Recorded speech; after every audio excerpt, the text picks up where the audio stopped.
everybody. Welcome to the No Name Podcast. I'm Mr. Moopsy. I'm tired. I don't even know what episode this is. Fucking Jazz, tell the people what we're doing today. Alright, well, while that's happening, I'm going to introduce myself like we always do. I'm Cosmo Jazz. Hi guys, how are you doing? My name is Baker, the absolute favorite of the show, Moopsy, you bitch. Can we just drop him like right now? Drop him like a fucking... I'm more than likely to drop you because you're effing up really bad.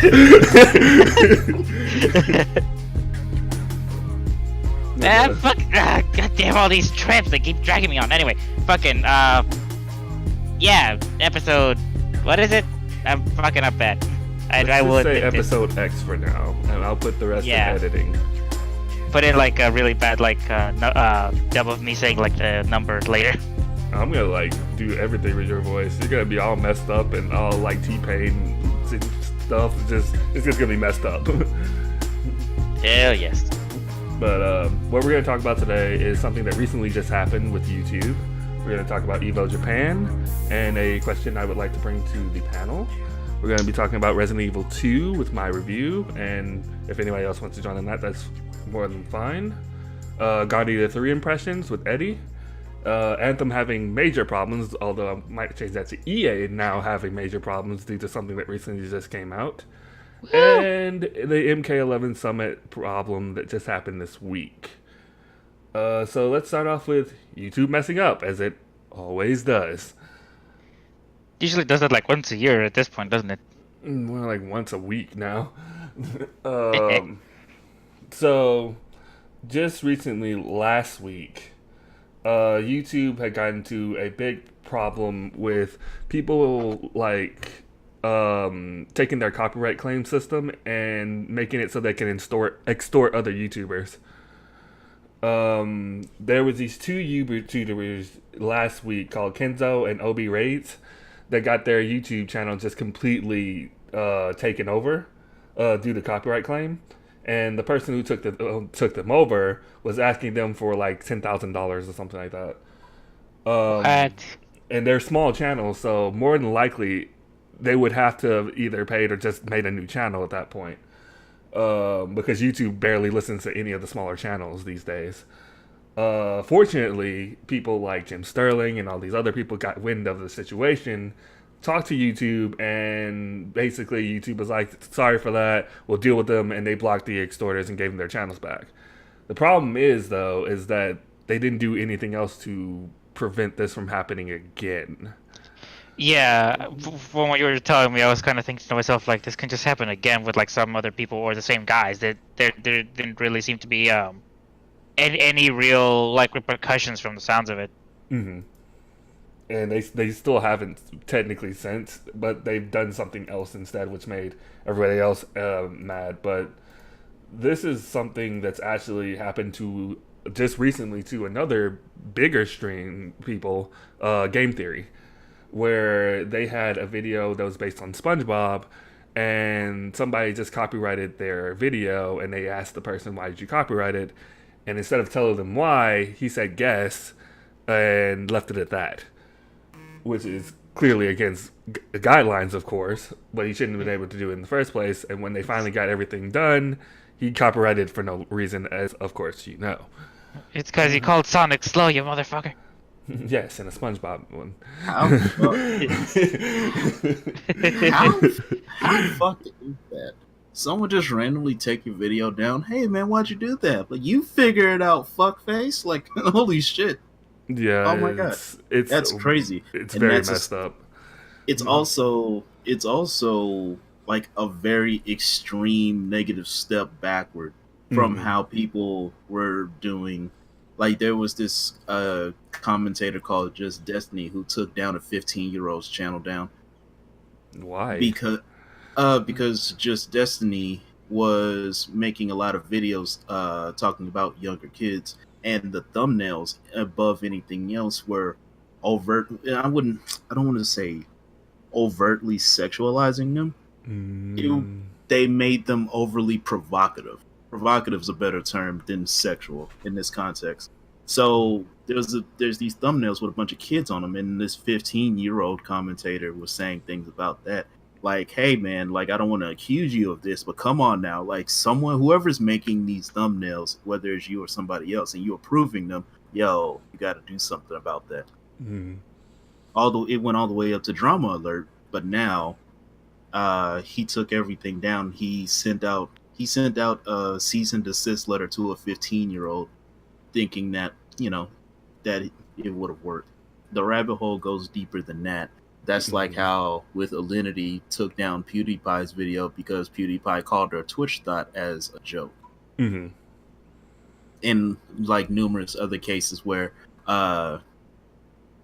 another case where I don't remember the dude's name, but he made a video on Pokimane, who I would still want to sit on my face one day, talking about the negative aspects about her in her own stream, and she took that down while talking about it was a breach in fair use when it was 150% fair use. Mm-hmm. And he took it down anyway because it was just a negative video about the person. Mm-hmm. Yeah, it's like, I mean, it's super easy. It's super obvious why the freaking YouTube's able to fuck up like that. Because they just leave everything to, like, fucking bots. Mm-hmm. Because, like... Mm-hmm. Because I was just gonna say, like, because, like, freaking... And from the sounds of it, they also seem to have, like, a problem by making it, like, the most vague-ass kind of, like, concepts, or like, concepts of those laws and stuff. So to the point that, like, people can, like, take advantage of, like, stupid machines. Mm-hmm. Yeah, it's basically going off your point. I was going to say something about your thing, Eddie, because that's also something YouTube's going over, is scandals about videos basically sexualizing little kids and all that stuff, or like taking advantage of them, i.e. Jake Paul and Rice Gum thing, and a bunch of that stuff. So they're dealing with that now. But going off of your point, Moops. On top of that, there's something else there, but you go ahead. Yeah. But going off of your point, Moops, something just recently came out today, this morning, I believe this is it, where they've sent out a statement like this, which I will read for the podcast. With regard to the actions that we've taken, even if your video is suitable for advisors, inappropriate comments could result in your video receiving limited to no ads. Yellow icon. Let us know if you have any questions. Oh yeah, like I saw another YouTuber fucking post about this on Twitter. Mm-hmm. It's just kind of like how like there was this one person saying that like the videos like are like from my 5-year-old son who like legit does nothing. I think it's like they still got copyright claimed or some bullshit. Yeah, it was Bollinger mom is the one Moopsy's talking about. And she literally, I actually looked at the videos myself. There's nothing wrong with those videos. Literally, I don't understand why they would even think she can put those out there and not be family friendly. But this whole thing kind of spun out of control and everybody's super upset about this. And honestly, to put it bluntly for me, it's almost like with what they've said, you've basically given any kind of troll kind of like a loaded weapon and said to YouTube creators, good luck. And let that be that. Honestly, like the worst part about it is that like for some reason companies keep thinking the best of people when they should automatically assume the worst. Exactly. Like literally, I could, just for example, I would never do this, of course. I mean, that's just my homie right here, but just for example, Eddie loves to do, well, not loves anymore. He's kind of been off of it. He likes to do these punishment guides. And it would be like me just randomly going to one of his punishment guides and doing like all this profanity and stuff and saying all this stuff about how he's not doing it well or all these things. And that one comment could literally get his video in trouble.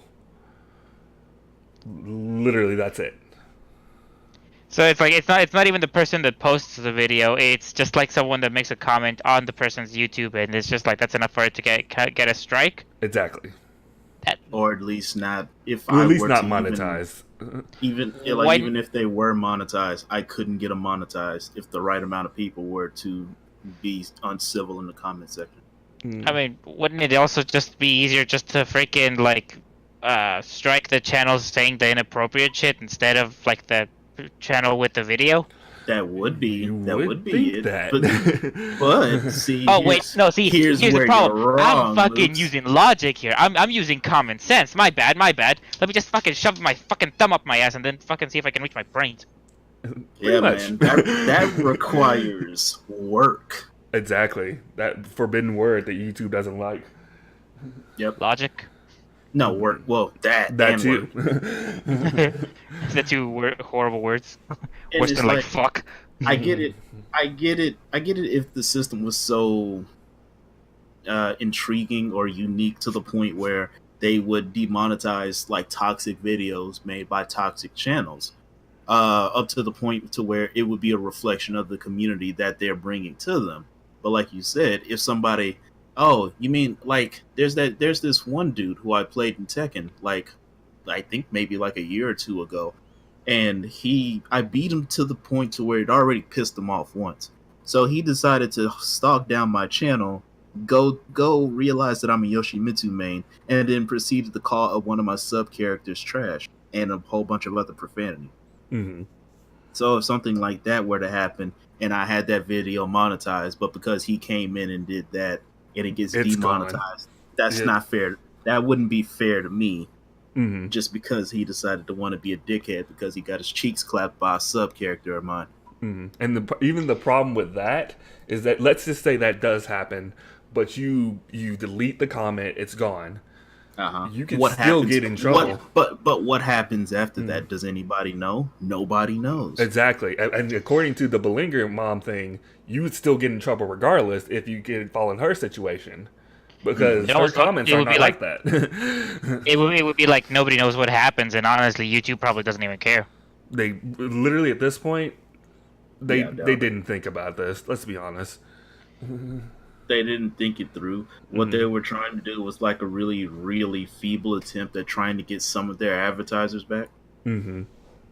But YouTube, in and of itself, just the way that it's handled, it's not handled evenly across the board. They let too much negative go away that just outshines the positive. Hmm. It's just a really bad mess that doesn't seem like it has any end in sight right now. Not at all. And as soon as I was right when I was finishing up some fucking videos I was working on too, god damn it. Hmm. It doesn't matter to me right now because I don't make money on them. So it doesn't, while it doesn't bother any of us remotely at all. Well, what about the future? Like, what if I get to a point to where I can monetize my videos and something horrible like that happens? Hmm. That's There that has been wouldn't- a bug that has been happening that I've been seeing. I haven't seen it a lot, but there has been a bug that kind of surrounds this, where if that video gets kind of claimed like this, your video doesn't even show up on people's sub boxes. oh, that too. Then there's people not even getting the videos to begin with. Mm-hmm. Yeah, So, and YouTube wonders why they're losing advertisers. Mm-hmm. Yeah, that's true. But well, because let me ask you this, guys. Though, what do you like? Despite all the shit that like is happening with YouTube, what do you think are the chances that like there's gonna be like some legit competition for YouTube, like at the moment? Because even though we can rag on YouTube as much as we want, ultimately a lot of us are still gonna end up going back there because for some reason there's like a lot of video service. There's not a lot of video services that can put up with like the same shit that YouTube's done. To be honest, I'm surprised it hasn't happened already. VidMe tried. Yeah, and then they just couldn't get any backers.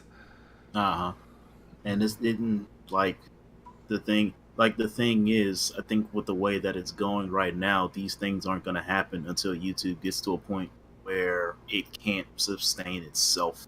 Mm-hmm. And it's like everybody's on this whole crusade to try to find somewhere to kill YouTube. And the way that it's going, it seems like YouTube is going to kill YouTube at this point. Mm-hmm.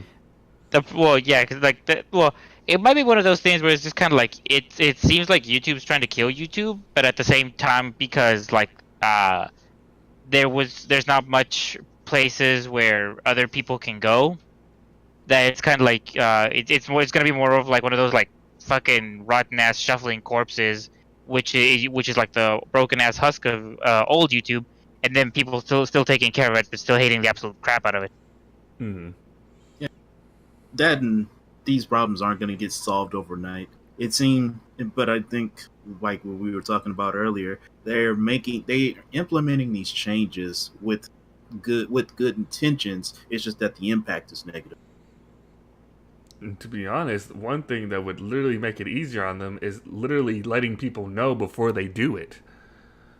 Yeah, it's like they just come out with it. They're just like, all right, boys, we just rolled out an update. Boy, I sure hope you hate toxicity.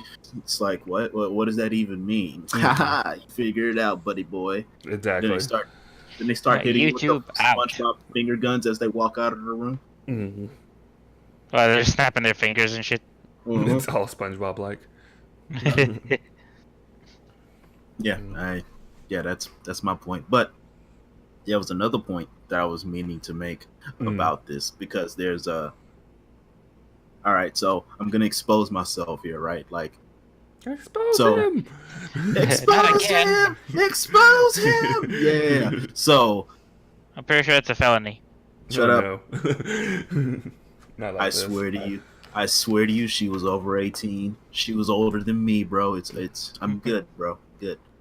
But there was these channels that are videotaping young adults and making it provocative. Nobody's saying anything. Well, I've noticed it. There are these older women, there are these moms that are making these quote unquote speed cleaning videos, and they are wearing provocative clothing. I enjoy it, but it still ain't right. Yeah, especially on YouTube. Yeah, because it's like there's this speed cleaning video that this one woman made, and she's wearing like really tight booty shorts. My nigga, this shit was luscious. Let me tell you, nigga. But she's making money off of it, and I'm like, yeah, whatever. Moms just wear whatever when they're cleaning. I'm like, but if you have a camera on, you know your ass is fat. So like, you know what you're doing. Like another one, I saw another video of a woman cleaning out a refrigerator, but her G-string was showing like the whole time, and I'm like, sly bitches, I know what they up to. It works. And then it's just like, oh my god, I'm just such an innocent mom. Oh my god, check out my Patreon, sweeties. Oh my god. It turns out like the bitch is a dominatrix or some shit. I was like, oh my god, I was so shook. I'm pretty sure it's the same thing going on Instagram too. Oh yeah, What? Absolutely, without a doubt. Definitely, I wouldn't doubt it. I'm not on Instagram as much, but yeah, like I just saw this channel of this mom like doing speed cleaning. It's just like, yeah, check out my Patreon. Yeah, I'm making BDSM content and more. I was just like, whoa, whoa, like curve, nigga. Like I was shooketh. You were shooketh? Shooketh, yes. I was shook, but like in the 18th century. Yeah, all fucking Shakespeare and shit. Send him back in time, my dude. But I brought that up to the point that sexualizing kids is wrong, but sexualizing yourself is just as bad. If the site does not want that, it shouldn't be You're going to YouTube, not Pornhub. Yeah, well, yeah, definitely. Yeah, but just like, keep the kids out of it, but the adults shouldn't be doing it either. If you want to get these advertisers back, but you have to be equal on the playing ground. Because I'm pretty sure there's these channels where there's just these hot dudes with shirts off, just like baking apple pies and shit, and women is just like, yo, I'm gonna need a canoe for this comment section. You know what I mean? I know it exists. It definitely exists. It definitely exists, but the point is, if you want to get rid of it, you have to get rid of everything. You have to get rid of you have to get rid of the people that are exploiting young adults for this stuff. You have to get rid of, I hate to say it, these luscious obasans that are just letting these cheeks bounce all over the place, man. And if it was your prerogative, you got to get rid of these hot dudes who are making cooking videos, but they don't have a shirt on. That's weird. You're using grease. You're going to sting yourself. I laugh But because if I've done that before. nigga, I did that shit with clothes on. Like, it fucking sucks. Mm-hmm. But I'm just trying to add a bit of comedy to my point. Like, we gotta, well, not we, because we don't work with YouTube. But if YouTube wants to try to put themselves back on top, they, at the end of the day, need to fucking work. And not just work, but work hard. And if they're going to work hard, they need to be equal. Mm. I feel like the best way for that to happen is gonna have to be one of your caveats, Jazz, which is like they're gonna need competition. As is, they hold a monopoly and fucking they can get away with doing a lot of stupid shit and with no one fucking checking them. So You mean exactly like how Apex Legends did to Fortnite. Exactly. Because Apex Legends came out and they're killing the game, and Fortnite is just like, hey man, if you play our game and do some stuff, you get an entire battle pass for free. Mm-hmm. Yeah, I saw that earlier today. I was like, this reeks of desperation. Oh, absolutely. They lost their star. Literally, they lost Ninja. They're desperate. They lost their pride and joy. And you know what? It's lonely at the top, being Fortnite. Someone has had to come around and bring them down at some point. But even with that, Fortnite is still going to be a great game because Fortnite somewhat forced crossplay. And until more games do that, you can't tell. Speaking factually, right? Speaking factually, you can't tell Fortnite shit until more crossplay games come out. Mm-hmm. You are in a position where it's like you do have to give that to Fortnite. That is true. That, like, speaking factual, I'm taking my own opinion off the game because I don't like Fortnite's battle royale, and its PVE still needs a lot of fucking work. Right? Mm-hmm. I'm a founder. I can say this, guys.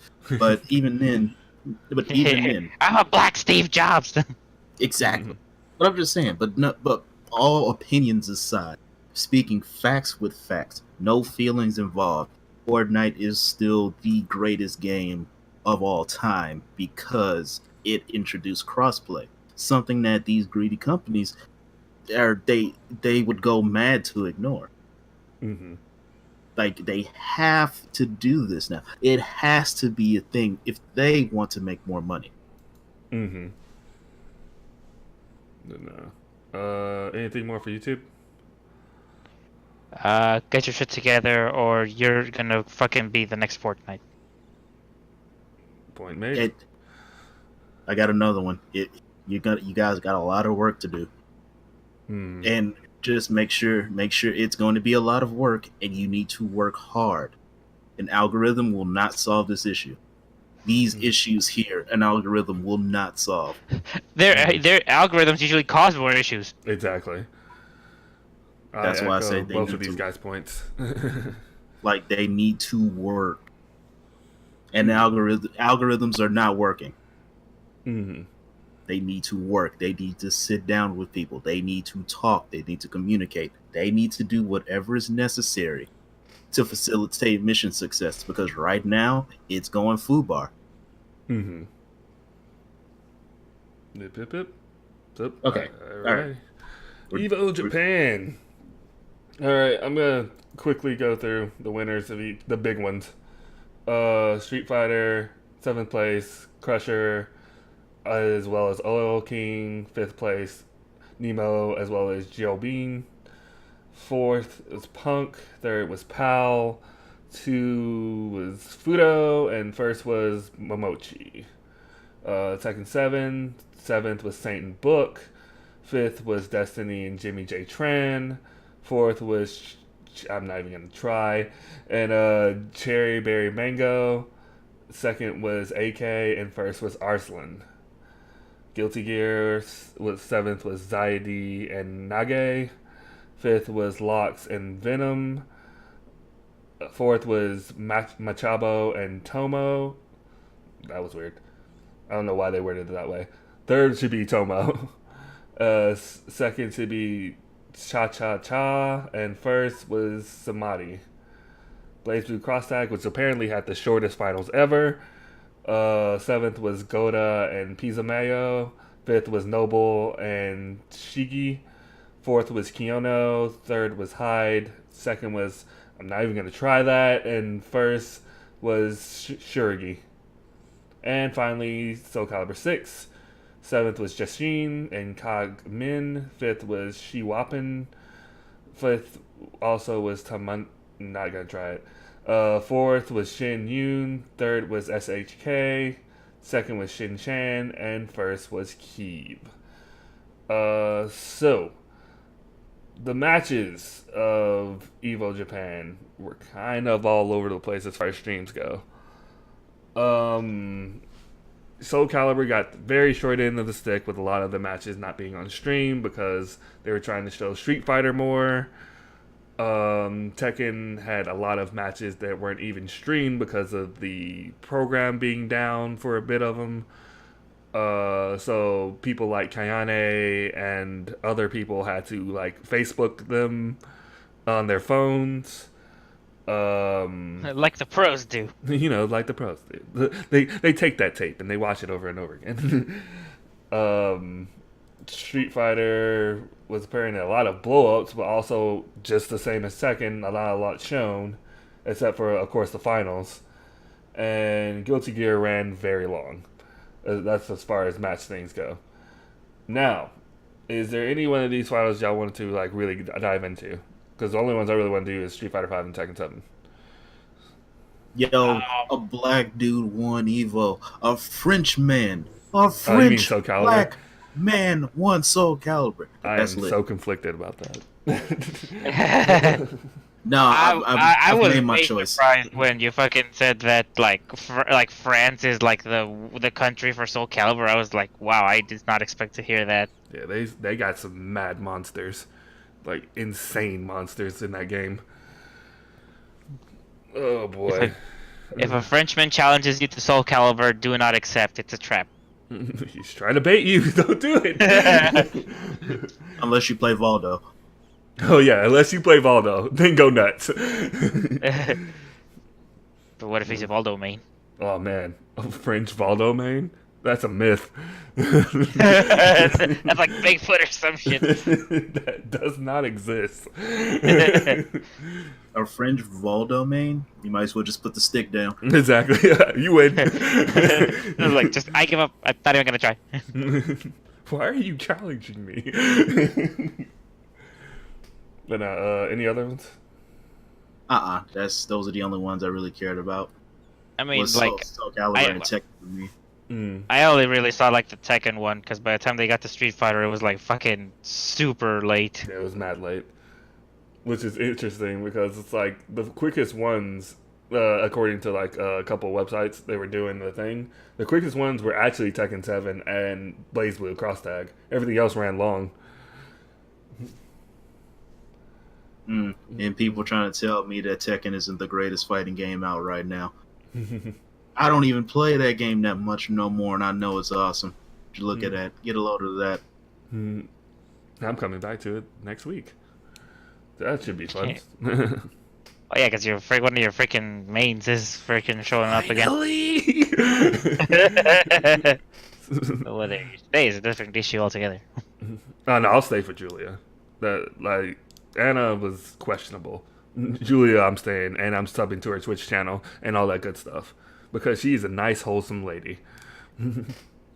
Until the after dark portions. We don't talk about that.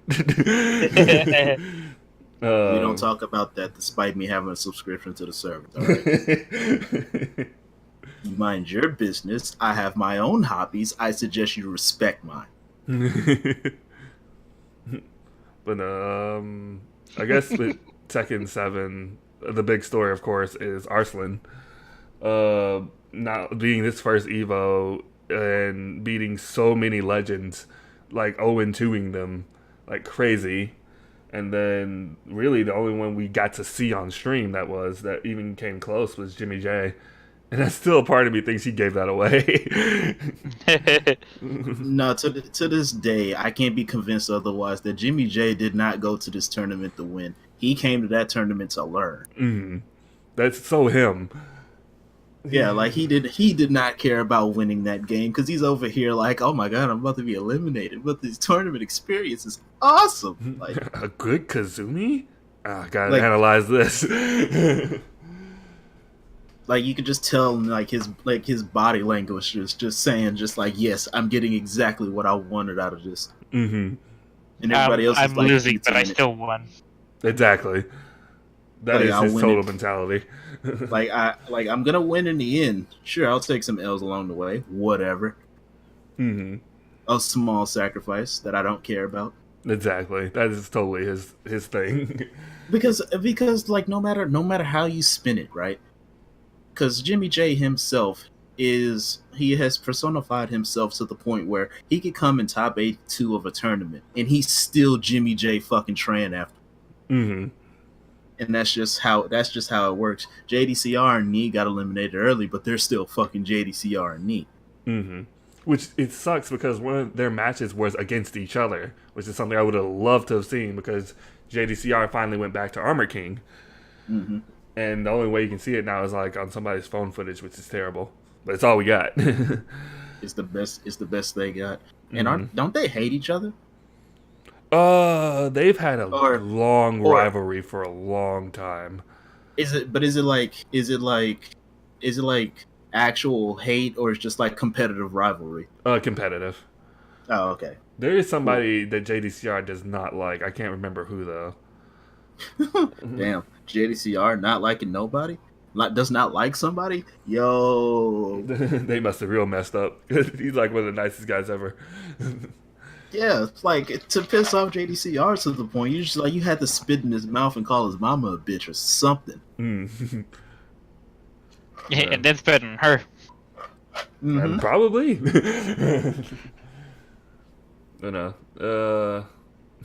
I love how they have Cherry Berry Mango and Jin and Noctis. He didn't play Noctis once on the top 8. That sucked, man. He has been excommunicated from the Church of Wara. That's it. He's done. He's not even an acolyte anymore. He's out. He is a non-believer. He did not show his core values. Definitely did not. He did not.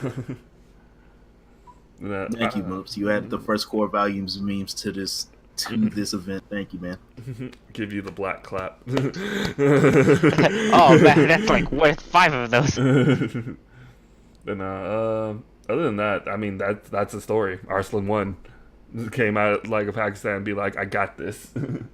You know what? Arslan is now a legend. Now that's yeah.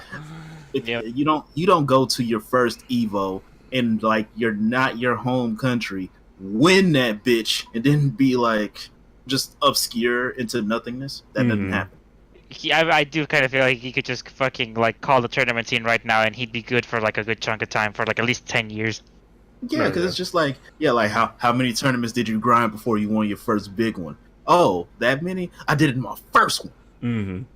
Do you really want to fuck with me? Mm-hmm. Yeah, like you want to fucking go, man? You want to go? Mm-hmm.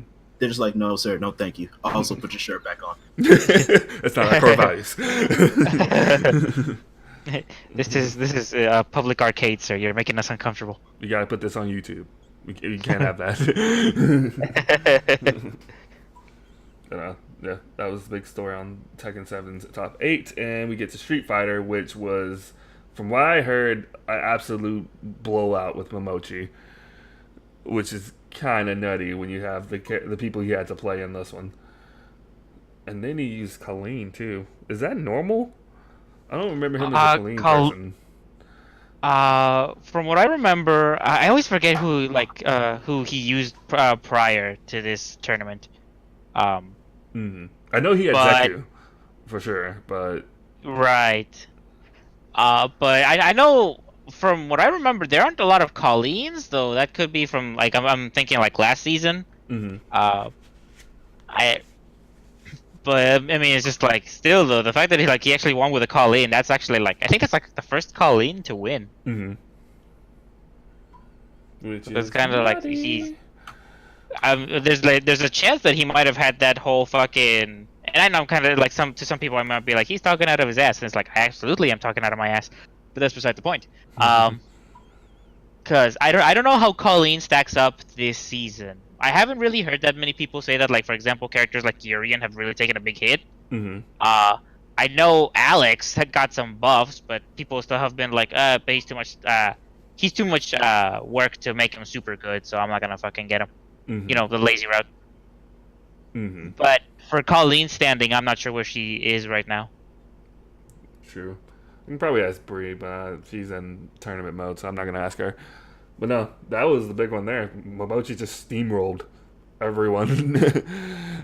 Because well, I guess I will also say is like the reason why I bring that up on the Colleen standing thing, because it could be that thing of like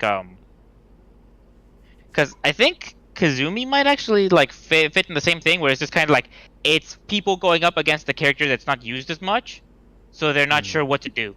Well, I'll say a little bit difference in the Kazumi thing. The way Arslan was playing was not a normal Kazumi. Which is the big thing on that one. But yeah, go ahead. Arslan plays Kazumi like how I play Yoshimitsu. It's very unconventional, almost to the point where it's unnerving.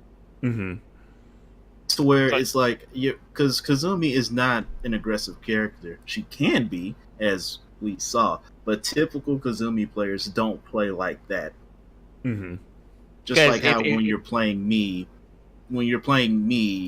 it's like, yo, what the fuck is going on here? So I guess one of the big things that threw people off is more of like it's not that like he found like one or two new pieces of tech. It's like he fucking found like a whole entire branch, and people were just kind of like, shit, I don't know what to do here. Kind of, sort of, yeah. Yeah, but it's just like, in regards to like the Colleen thing, I haven't seen I haven't gotten a chance to see any of the footage yet of the tournament. And like we said, it was like what 3 a.m. by the time they fucking were starting to set up for Street Fighter. Yeah, I think they ended at like 6 or something. Yeah, we wouldn't have been able to catch any of that, or I just would have fucking fallen asleep after the first fucking round. But yeah, I'd have to check it out. But I can throw out some guesses in the meantime. Go nuts. I mean, a lot of the stuff we talked about was the guesses. Well, I guess then we can move on to the announcements. Yeah, we're gonna start off with Mrmoopsy's favorite one, Dead or Alive 6. So, as if anybody doesn't know, the Mai is coming back to Dead or Alive 6. Exactly what I asked for, so 10 out of 10. Game of the year. Don't at me. Don't at me. But we are also apparently, and I guess this is now fully confirmed, that we're getting another King of Fighters character to the game. And I was going to ask y'all if y'all had any speculations who it might be, but... I have... Yo, you know how people say I have no idea? You owe me an idea because I have negative ideas. It's fair enough. What about you, Moses? Just say Geese. Geese Geese is is already in the game. Geese is gonna be the new JR. Shin Geese Howard. That'd be is that what you like a power? Like I know it's a different franchise, but still. Shin Geese Howard, but he doesn't say words. He only says predictable the whole time. I would actually pay for that. But I mean, I remember I told you my guess is Jess, because one of them was Ralph and the other one was that like Wesker looking dude that I forget. I think Clark was his name. Yeah. Like those were my two guesses. Like I don't know if like there was like a guess from like a silhouette or something like that. But no, it was I feel like silhouette. Yeah, I thought so. But I mean, like I kind of feel like those are the ones that have like a good chance. I know that a lot of times, it's kind of like, oh well, it's Dead or Alive, so it's got to be a female, right? It's like not necessarily. Not always, because Dead or Alive is a game about fan service. And women like their 6-pack abs too. All right, exactly. We gotta be fair up in this bitch. # equality. Mm-hmm. Akira was in Dead or Alive 5, and if last time I checked, Akira's not a woman. Mm-hmm. Yeah, exactly. So Wait, it's wait. kind of like, Hold on. Off the wall question for the both of you gentlemen. Random ass question. Was Dead or Alive Extreme Beach Volleyball have only women in it? Yes. Oh, Well, technically yes. okay. All right. You said technically. What's this technicality? I gotta well, know like about it. the guy that invites the women to the island is that dude. Yeah. That doesn't fucking count. Is he playable? No, not to That my He was knowledge. in one, but nigga, not in the recent one. that nigga doesn't count. Yeah. That was just I I wanted can't. to put that technicality there just in case somebody's like, well, what Yeah, he about this can't. person? He can't. He can't spike that shit down. He's worthless to me. For me, I'm just kind of like, who's like sexually interested in Zack? That's what I want to know. You would be surprised. I do not want to know now. Why? Why is Zach like a horrendously bad looking character or No, something? Like, it's No, more if he's a he's like- goofball. Yeah, he's kind of like in terms of looks, he's kind of like average. He's like an average-looking black dude. But in terms of like I guess I'm gonna say style, he's kind of like Dan Goofy. Hey, this is a guy who wears like an alien suit, kind of Yeah. thing. Like Hey, the way man. he moves, the way he fights, and all that stuff. He's kind of like, okay, I get you're strong, but I can't take you serious. He's like Street Fighter 4 Dan. well, I mean, if you think about it like this, the best way to a woman's heart is to make her laugh. Yeah, Make that's a a woman point. laugh, and she might be yours forever. Mm-hmm. Oh yeah, what's that phrase I've heard? Make 'em laugh, make 'em breakfast. What? That is a Yeah, new the- one. That's actually an old ass one I've heard. Like it's this guy from this podcast. He has this phrase that for like dudes that are funny they can get women more. It's make 'em laugh, make 'em breakfast. That is foreign to me. But I will say though, I have seen a little bit of him in 6, and he's still goofy, but he does have a little bit more swag to him. I gotta So, check it out. Mm. The game comes out next week. Yes, and the deluxe demo is out now, which I still Yeah. don't know for sure if it has lobbies or not. There's some weird spotty things on Twitter about that. I hate the fact that I might not even be able to fucking play the demo this weekend. Which sucks, because that has like all the characters pretty much. God, fuck it. But like if you wanted to try a character, now's your time. But What time? but Go ahead. I think that was it for the most. Well, I didn't give I guess my picks. I guess, but the running one is Leona, military chick. Yeah, the blue hair. Yeah, she's the running guess for most people. Personally, I would like Yuri. I think she would be pretty good for the game. I like this. I like Yuri more in Dead or Alive than I would like her in Street Fighter, if I'm perfectly honest. Which is understandable. Because we have had that conversation before where it's just kind of like, oh, well, what if, like, I forget if it was like a rumor or if we were just like bullshitting. It was like, oh, well, what if they add an SNK character to Street Fighter 5? And you said, like, you would like to see Yuri. Yeah, it was And- like a rumor thing that's kind of gotten a bit more buzz now that certain things have happened. Yeah. Yeah. But, yeah, I'm kind of like, I'd rather see Yuri in Dead or Alive than I would want to see her in Street Fighter. Mm-hmm. Yeah, that's my guess though. Wait, Yuri. Sorry, never mind. I thought you said jury for a second. You mean best girl? Absolutely. You know, she would be very interesting in DOA. I'm not gonna lie. In DOA, she would really be something worth seeing, and then Eddie would want to play because he's got big titty goth GF. Isn't Dude. there already one? Dude, jury doesn't even have big tits like that. She does in 5. Jury? They kind of upgraded her in 5 a little bit. Jury. Oh, well. Yeah. Okay, point made. Point made, gentlemen. Point made. All right. You guys got your points. But other than that, I don't think there's really we'll save that for later because we're on announcements.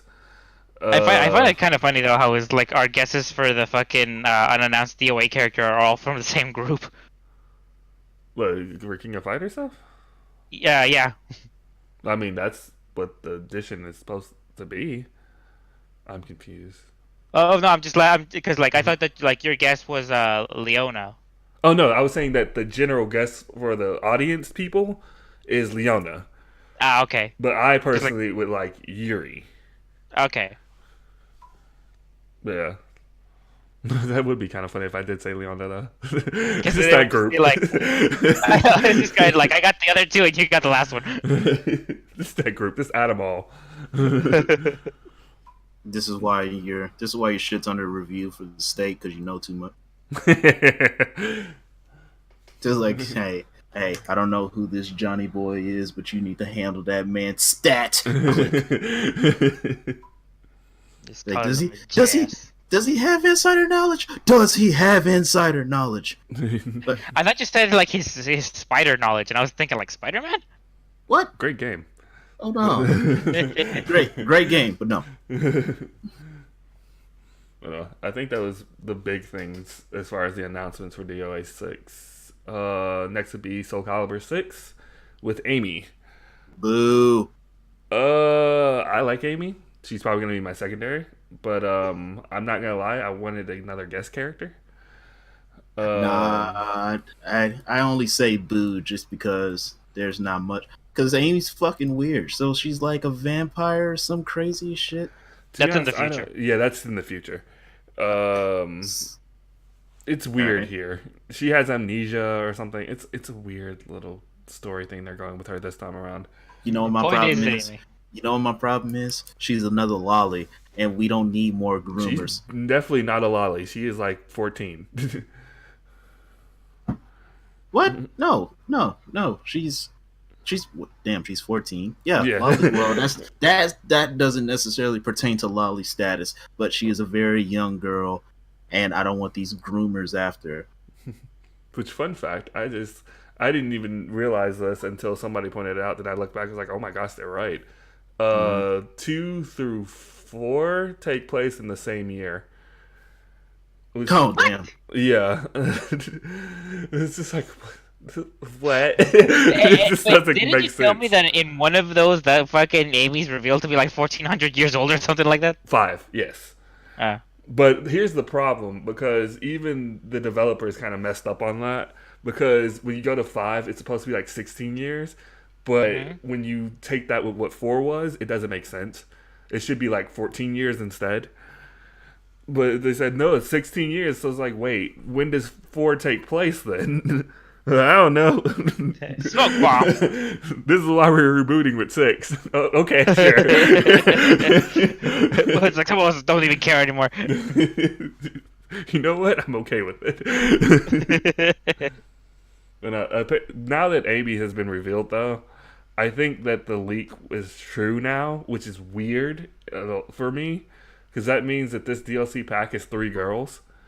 Because the leak was basically 2B, Amy, Cassandra. And I don't think I've ever seen that before, where it's like 3 females and like not a male in there in sight. Well, technically 4 females if you count Tira, because she did come with the season pass, I think. Yeah, I was gonna say like I think you probably do have to kind of count Tiro. So it's like 4 female fighters for the DLC pass. That's weird to me. Wow, there's been more males in Dead or Alive than there have been in Soul Calibur. Think about that statement for a second. Well, they did say that the tides were changing between the two. One's kind of being more family friendly. The other ones just don't care. Yeah, but I kind of hope that the leak, even though it seems to be true, is not true. Like, I want this like next person to be like a DLC like guest character, especially since like there's a space and if you look in the stage select, that's literally empty on the, like, I think the right side. It's right or left.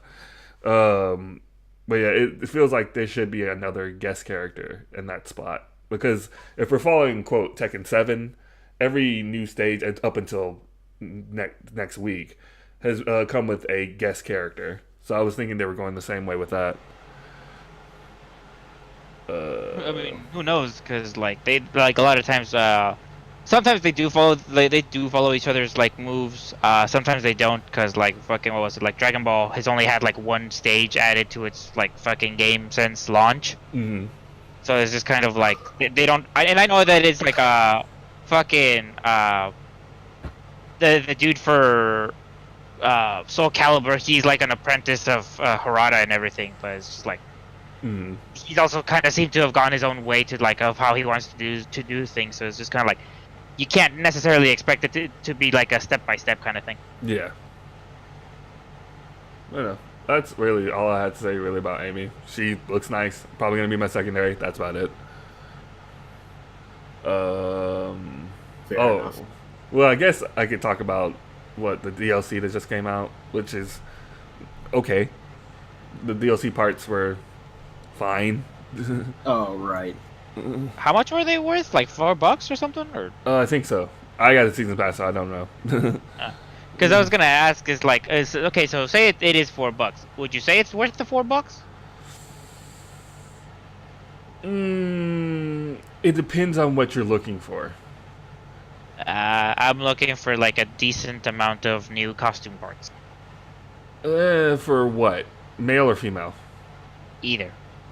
Female? Yeah, I'd say yeah. Male, not so much.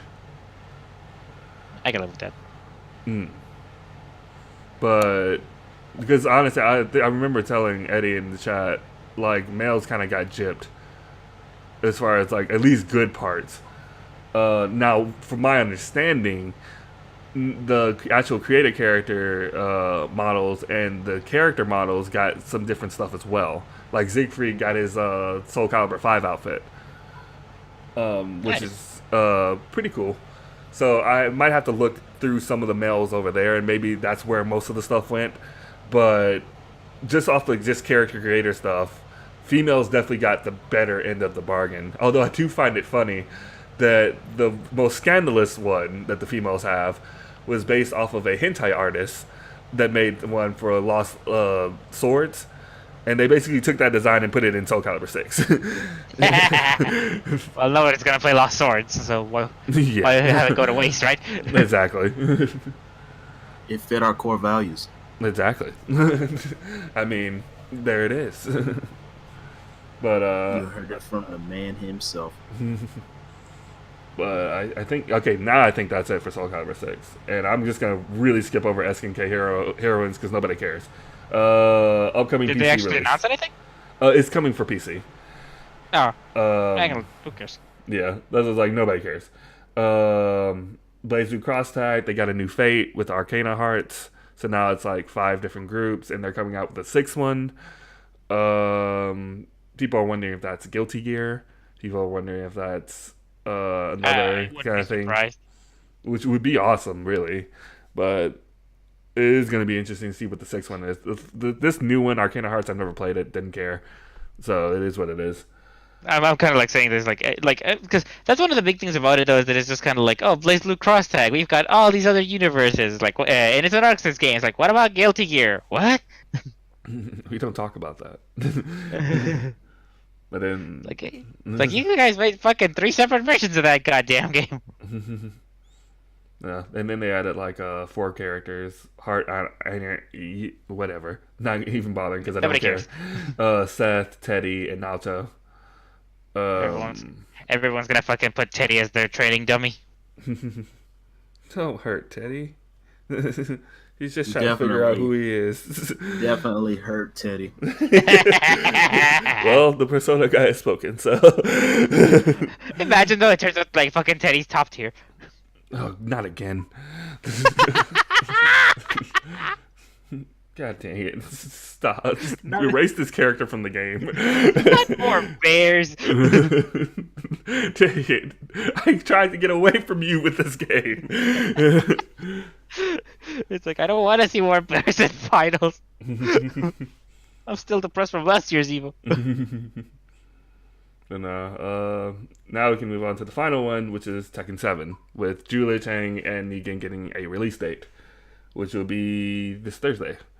Although for Xbox, it's probably going to be Wednesday because for some odd reason, PlayStation just doesn't want to keep up. That's that's not the problem. The problem is that when you're dealing with Sony and their DLC practices, you have to plan a day ahead of time. Mm-hmm. And so, say like DLC releases this coming Monday, the 25th.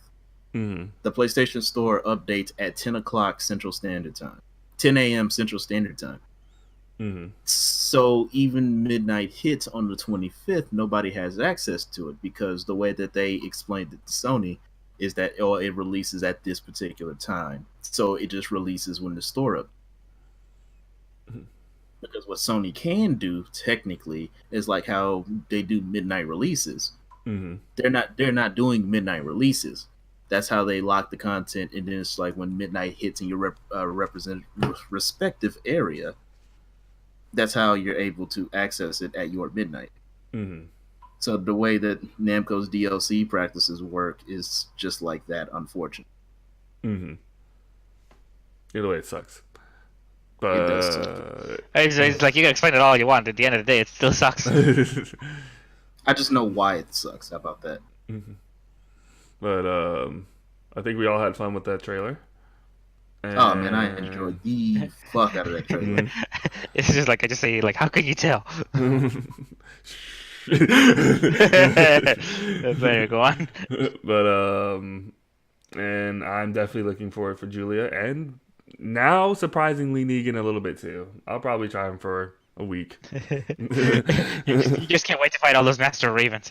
Yeah, no, right? It's like, I wonder why. Dang you. If you really want to find out, you should go on Cosmo Jazz's channel and watch our reaction to it. Yeah, exactly. Plug. Plugs. And then, of course, the ending made us all die in laughter. There was someone else. Oh, yeah. They wanted to talk about the Tekken World Tour. And the big caveat I wanted to point out was that they did say that the prize pool money will be much bigger this time. Mm-hmm. I'm thinking. How much was it last time? Like $7,000, I think. Yeah, so it was just kind of like, really? This is for the World Championships? Yeah. Yeah. But I think they said the DLC sales were going to go towards it too. Mm-hmm. Which it should have been in the first place. But you know what? I think the only reason why it was that low was probably, I think, right? Because nobody ever truly knows. I think the money went to getting Negan done. Which makes sense. I wouldn't be surprised. And so because like freaking Negan's not a video game character, so there's a 100% animation rate that you have to like get into him, get the mocaps done, and get his likeness down. Like Get that the stuff right. costs money. Mm-hmm. Like this is really kind of unheard of for fighters. Yeah, exactly. So yeah, I get that. It kind of makes sense. And then now I think they're coming out with a year 3, and who the fuck knows is gonna be in that bitch. Which is why I predicted there would be I do think it's a season 3, but after that it's up in the air. unless Tekken just sells just double what they have now. It's just like, you guys keep supporting the game, so we're gonna keep making stuff for it. Which honestly, as many reactions and stuff to Negan, I wouldn't be surprised. Honestly, a lot of people are going to buy this game for Negan. And that's just how it works. He's gonna bring a lot of mainstream appeal to the game. Just like 2B did with Soul Calibur. Yeah, absolutely. Yeah. And we're supposed to get more details on the tour March 12th. And I believe that was it for announcements for Tekken. Yeah. So fun. And as the person I know who wants to sort of talk about this, because this became kind of a big thing for a while, Street Fighter V didn't give anything. Mrmoopsy, your thoughts? I mean, yeah, of course I was like fucking bummed out, but also at the moment when we were fucking seeing that there wasn't any announcements, I was just want. My primary thought was I just want to go to bed. Fair enough. But, uh, but yeah, I think I'm not entirely sure what to think given the curveball that happened. Like, what was it, like 1 or 2 days after like the lack of Evo information? Hmm. Because for those of you who don't know, Oh no went to the to I believe it was the hospital, and it was Hmm. like he went to I want to either say doctor or hospital, but either way he had to go fucking see someone, a Yep. medical professional, and fucking get a polyp removed. Hmm. And he was out of commission for like 2 days, and so that's what people are thinking is just kind of like, oh well, maybe that's probably why fucking there was no announcements for Street Fighter. Like he wanted to do the announcement himself, but he couldn't because he was sick. So a lot of the shit's up in the air. The problem is though that it's just kind of like, okay, you won't get you like I think the way that it is at the moment is Street Fighter won't really get a lot of shit because this was a health thing. So obviously like uh they're not gonna fucking go full, people aren't gonna go full rage mode unless they're absolute dicks. Hmm. I will say though that it's just kind of like they do still have a bit of like I guess I'll phrase it this way: they have a bit of an extension on the timer, but the more they wait, the more amazing people are gonna either assume it's gonna be, or like the more they just have to deliver. Hmm. And if they don't, people are gonna be way upset. Hmm. Like it could be something like fucking Ono shows up in like a wheelchair or something like that, and it's only like a temporary wheelchair, but people will be like, I don't care anymore. Fucking show me the Street Fighter Five stuff, Exactly. because people are dicks. Anyway, and so I think they've got about probably, if I had to guess, I'd say they've probably got to like around the beginning of March before people start to get like super impatient. That sounds about right. Um, but like that, it's kind of like I think unless fucking X Kira's reveals are actually announced, and I'm talking like basically everything, Hmm. it's not looking like the best because it is one of those weird things where it's just kind of like people love the balancing in Street Fighter Five, but they're bored because of the lacking content. Hmm. And Kage was way not the good freaking move to start off. Definitely not, especially how it started. Yeah, but Yeah. I mean, we'll see. Hopefully, fucking like the best thing that they could do, it would have to be something like along the lines of like doing a Nintendo kind of move, which is because I mean they already did once, but it would have to be like they'd have to pull out a Nintendo move, which is just kind of like, oh, by the way, this like next weekend we're gonna have a fucking like a Capcom Direct, and then that's when they show like all the fucking season 4 stuff that they've got planned.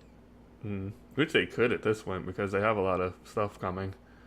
They've got like if any of the leaks are true, any of the XKR leaks are true, it's they have a lot of stuff coming. They missed their biggest opportunity to promote them all, uh, and they really need to get attention back on themselves because like yeah, Negan because it's just one of those things where like if you really think about it is like yeah, Tekken did get a lot of hype for like what they're gonna be doing, but also if you think about it, like it's kind of like what they showed was real minimal in that what one of the big things that they did was just show a release date for characters. You know what I mean?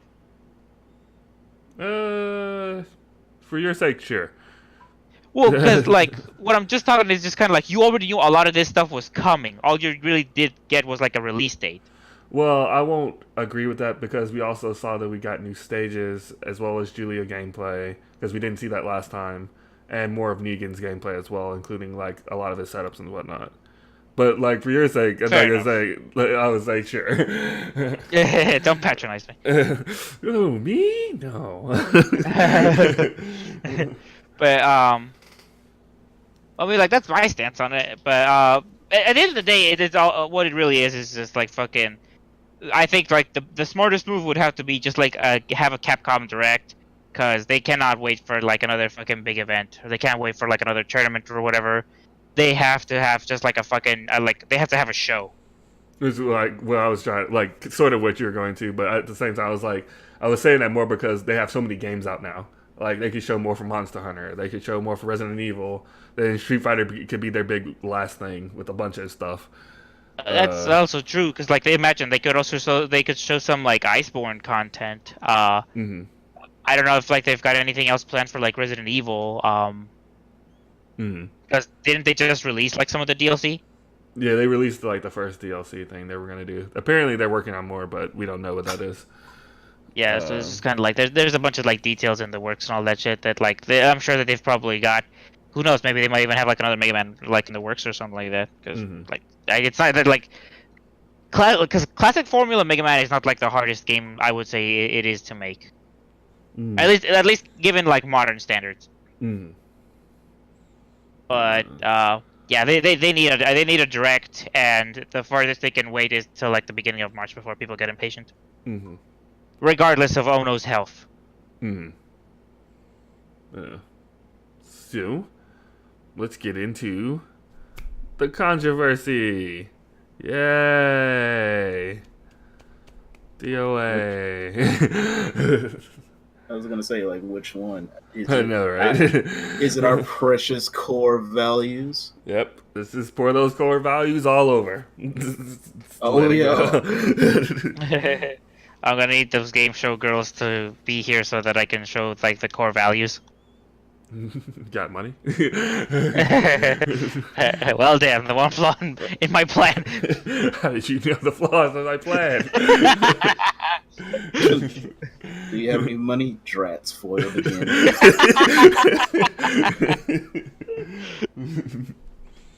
Do anyone want to start on this one, or do you want me to go ahead and go?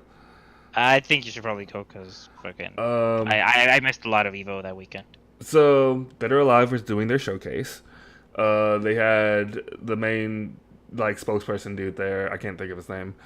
Showing off a lot of the content, including the characters and stuff. And then, not even nearing the end of the event, they start showing this camera mode. But before they did that, they brought up these two showgirls, who, as the internet has shown, is like softcore porn stars, basically.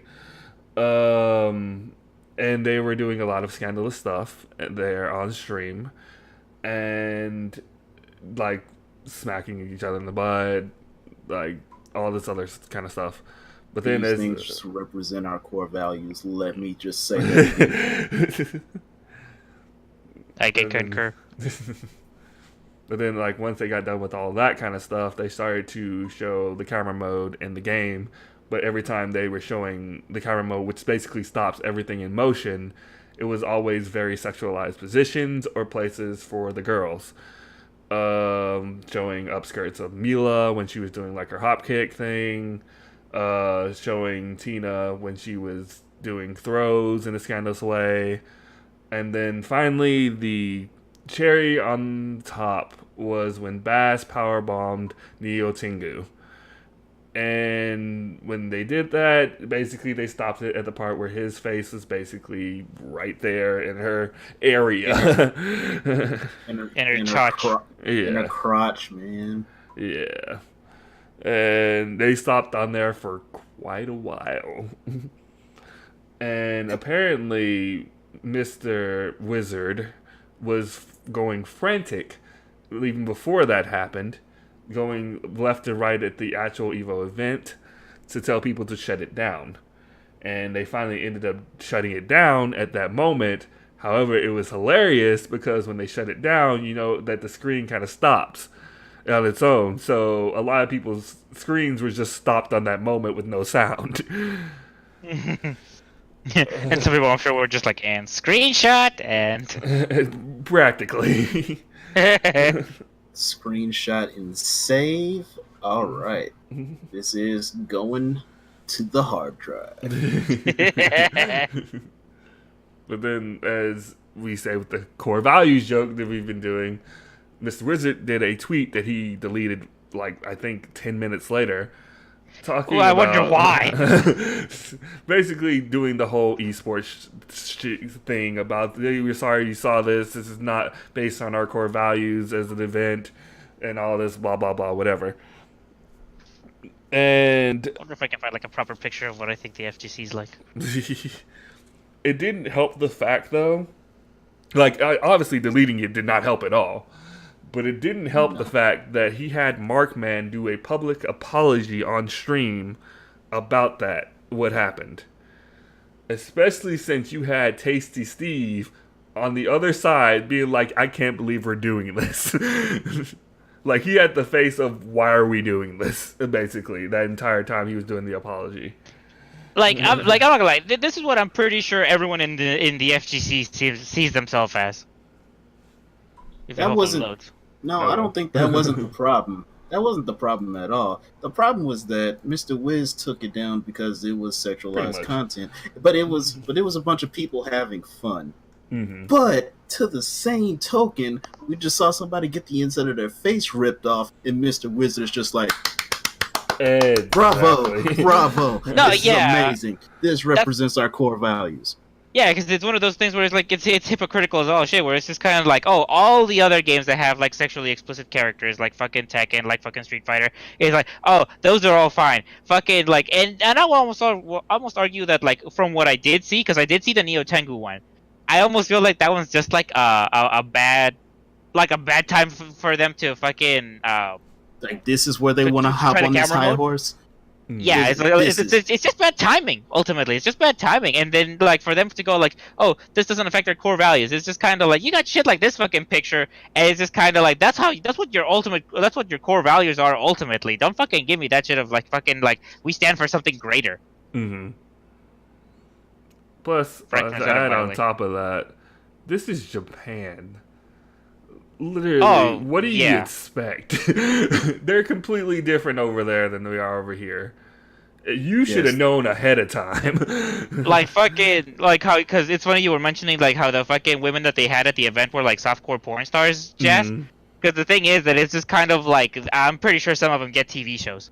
Oh yeah, absolutely. And the So thing it's is, just one, we'll go on. and it's one of keep those going. things where sorry, I was gonna say that is like one of the things about it is that it's just kind of like in Japan they're not as super stuck up about sexuality as they are in the West.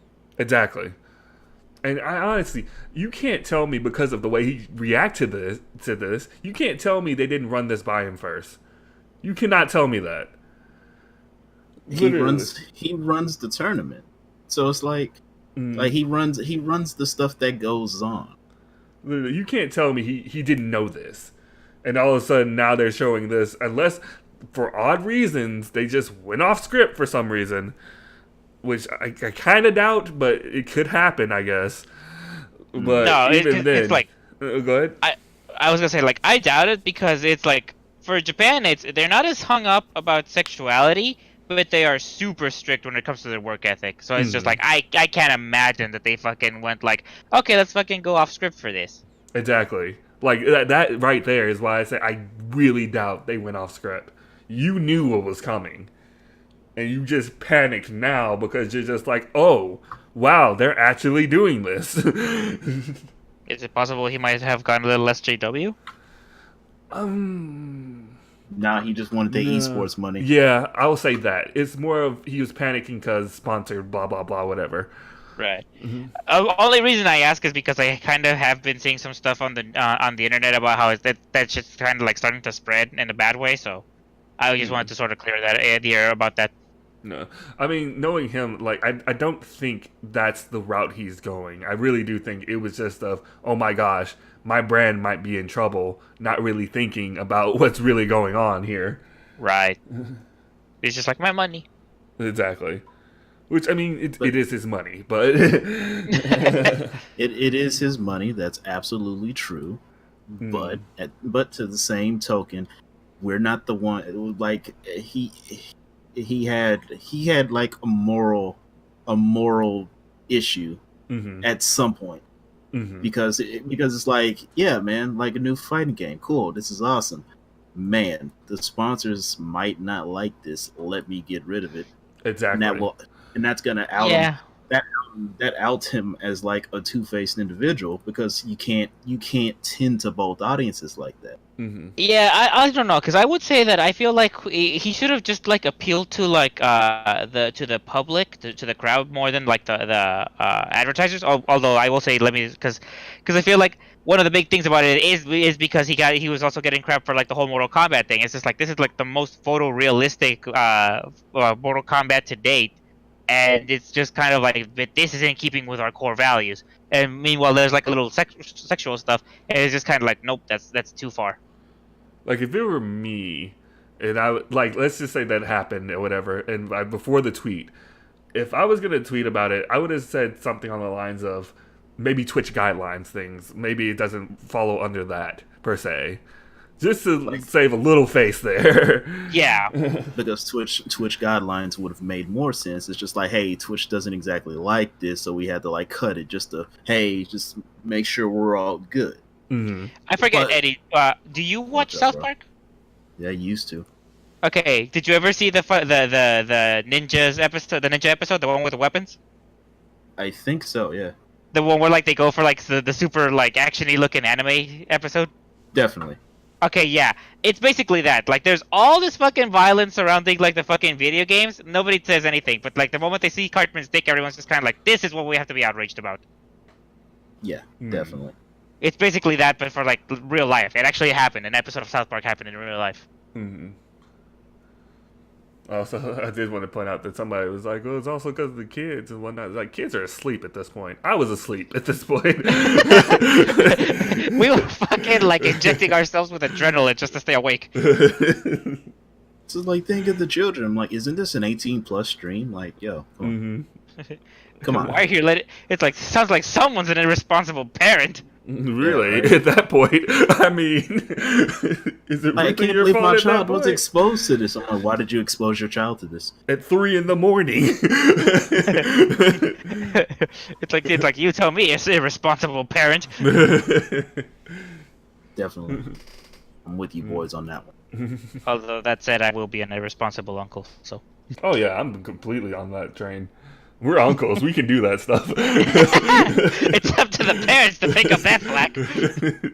We're the fun people. All we're doing is providing the balance that they need. They need Exactly. good influences and they need bad influences. It's like Guess all- which one I'm gonna be.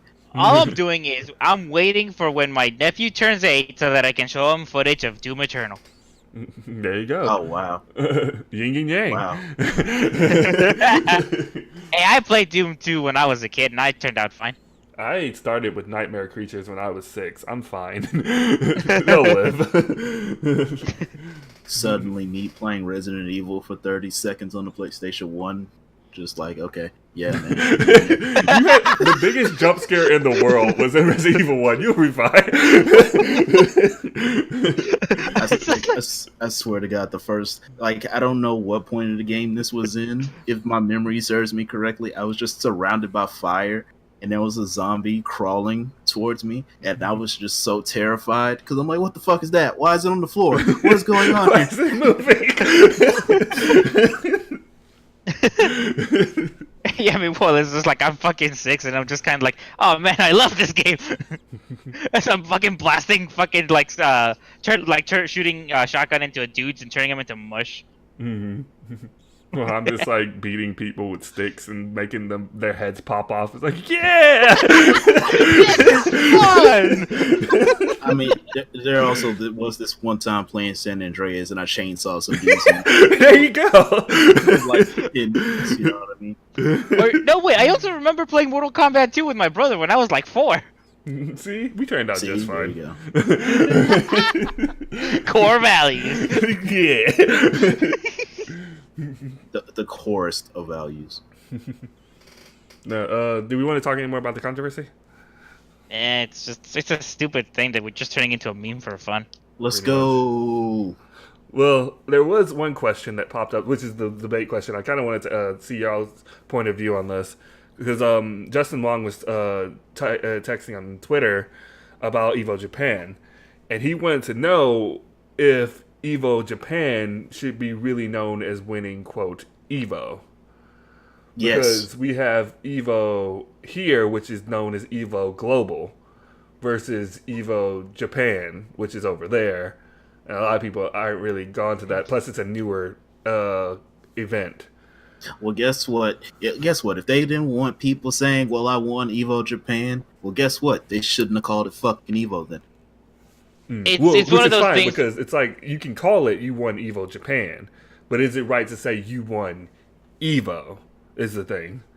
I feel like it should be if it should not be called winning Evo. I feel because since they do sort of like localize the area, so it's just kind of like it should if they're gonna have Evo Japan sort of be like part of winning Evo.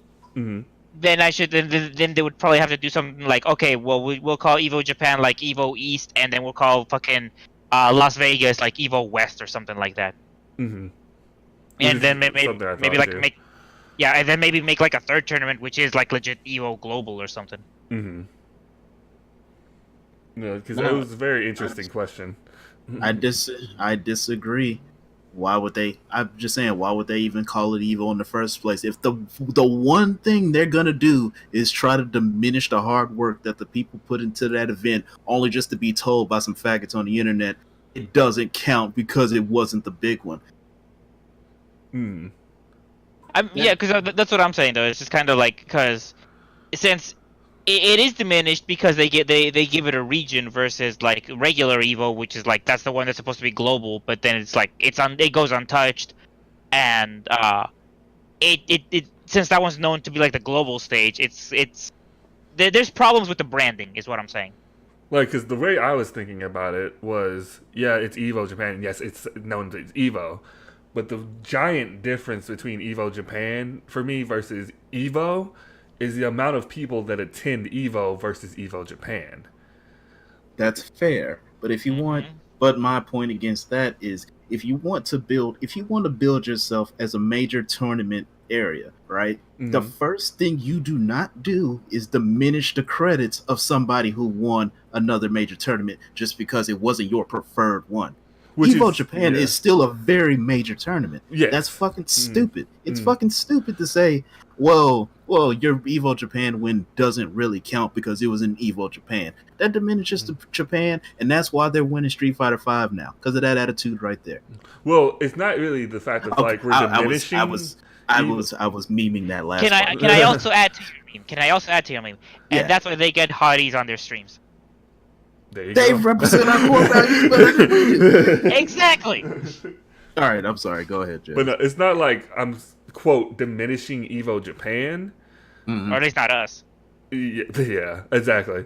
But like, for example, like we have Arslan who won all those things or whatever over there, right? Uh-huh. But say he goes to Evo and has to fight all these other different styles that are different from the Korean Japan style, because they are different styles, and Definitely. he doesn't do so well. What does that mean then? That just means that he got his ass kicked out of major tournament. But I feel like that affects that win for Evo Japan in a way. I don't think it should, because this is maybe the first one, maybe. But if they're going to solidify, or they're going to try to solidify Evo Japan as a major tournament, well, first off, if they have any way of trying to dissociate whoever wins it just because less people showed up, well, bitch, take your ass to Japan then. But why It's should not they that, do it's that not, yet? it's not that easy. I know it's not that easy, right? I know. Well, I wasn't even going to say that because, I mean, it isn't that easy. I've taken that trip, dear God. But it's not even that. Evo Japan isn't even that grown yet because we've already talked about the problems of just the streaming alone and then the events running late and all this other stuff. It's not too, in my opinion, Evo standard yet. Like, eventually it'll get there, hopefully. But right now it's just not there yet. So even then, with not being the standard, quote, in that way, why should it be the standard the other way?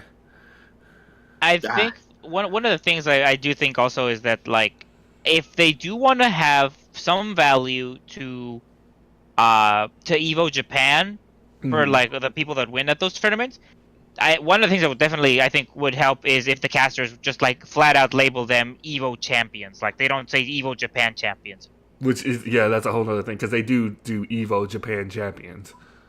Yeah, But that's what I mean though. It's just kind of like I think that like because they do I get that that's what they want and everything, but it's just kind of like I do kind of feel like the commentators would help be able to like make that transition or at least increase the respect better if they say just Evo champion instead of Evo Japan. Mm-hmm. yeah, definitely. Because that puts them over, and if it puts them over, it puts Evo Japan over as a major tournament. Yeah, Exactly. it puts the people that win Evo Japan and Evo on the same level. Mm-hmm. Yeah, which is what I was trying to say. Because Yeah. it's like, because if you're constantly saying, well, I mean, you want Evo Japan, that's like saying like, well, you won strong style, but you didn't win final round. You know what I mean? Mm-hmm. Yeah. A tournament win is a tournament win, and it's like Mhm. major tournament wins are major tournament wins. And while Evo Japan isn't exactly there yet, it has the Evo name attached to it, Mhm. which means that, well, Evo standards, while it's not there yet, it's still an Evo tournament. Mhm. And to say that you are an Evo champion, you're an Evo champion. But if you say, well, I'm an Evo Japan champion, but not an Evo Vegas champion, that puts a negative stigma on it, which is exactly why the American FGC is so goddamn garbage now. Mhm. It's funnily enough, it's like the more words actually takes away the credibility. Yeah. Which is another thing. I did think of that too. It's just like, that's weird. But Yeah. no, I just thought it was a very interesting question that popped up because seeing the answers was very interesting as well. Because a lot of people were on the, not even like there were a couple of people on your side, Eddie, but a lot of people were on the other side. And yeah, guess what? Those people don't even go to tournaments. Now, do they? Some of them do. Fuck them. All right. Hey, Paul, don't even make the top 8. Some of them did. Well, fuck them. All right, there we go. You heard it here first, guys. They're never going to be a champion with that. They're never going to be a champion with that attitude. Besides, Jazz, if they were so cool, how come they don't listen to the No Name podcast? Ooh, got it. But no, I just thought that would be a very fun question for us to have. I think we're done with Evo Japan, so we can move on to Resident Evil 2 review. This would be mostly me. Yep. So I absolutely enjoyed this game. I enjoyed practically everything about it, even though I played on hardcore, which was kind of messed up. I will say though, I have been watching a couple of other people's playthroughs of it, which are most of them are doing standard. I think I was like one of like 4 other people I think I saw on YouTube that were doing hardcore from the beginning. And it's very interesting to see how they end up in certain sections, because like you'll have people who will have like tons of ammo, tons of health, just like stacked to the brim, and then you'll have the other side which has like a bullet. And that's on the normal difficulty. Save me, magic bullet. Practically. And I was there. And on hardcore, I was there. Is this bullet from the same one that killed JFK? It might as well have been. 'Cause I don't know how I still had that. But overall, everything that was changed was definitely improved for the most part. Liquors are absolute crap. I hate them, but at the same time, I love them at the same time for what they do. Although, I will say, though, that their tutorial quote for your liquors is not good. It teaches you something that it really shouldn't be teaching you to an extent. For example, they tell you to basically walk like a grandma. So basically walk super, super, super slow. When in reality, all you have to do is just walk like normally. Because regardless, they're going to hear you when you get near them. And there's always going to be, you're going to get near them. And I didn't learn this until my second playthrough with Leon, that was the case. And there seems to be a lot of that happened throughout the game, where they explain something, but to the point where it's just like, if you're frantic, like I was with Mr. X, going to give it to you, I just didn't understand what they were talking about sometimes. For example, perfect example, I got a broken key that apparently had like a lock thing that can unlock a police officer's car. But one thing that I should have realized is that I should have examined that key, because I'm thinking I should go up to a car and just like use it as a regular item, like I've done every other item up to that point. But instead, I should have examined it, and then I would have got like a better weapon for Claire, which I should have had back when I was fighting Birkin, who was the worst fight in the entire game. He triggers me. um, but overall, I will say, other than that, everything else from the way the police station works to the way the characters works, which I have to gush over like completely. Marvin, Chief Irons, everybody there except for Ben got fleshed out completely. Like they're not just people who are just kind of there to give you something and then die later on. It's like, here you go. Practically, like perfect example, Kendo. Literally the character you meet in the original in the first like 5 minutes. He literally goes there, says, "I don't know what's happening," and then immediately dies. And you have a choice of getting his weapon, whatever, or you can just run away, and you'll get it later. But literally, that was his purpose in the original game. He's there, he died. Oh well. And this one, he not only is there, and you get like a real cutscene with him, but it's an emotional cutscene. Like you really see the torment that's happening in the city just from his perspective. I'm not gonna spoil how, but I would say definitely look out for that when you play as Leon, because apparently Claire doesn't go through that. Another thing is they did some things they said they were, but not to the extent I was hoping for, which is basically having one character have one set path versus another character having another set path. And I talked to Mrmoopsy about this the other day, which is the reason why I lowered my score a bit from what I said on the stream. There is some reused assets in between both playthroughs, including some bosses.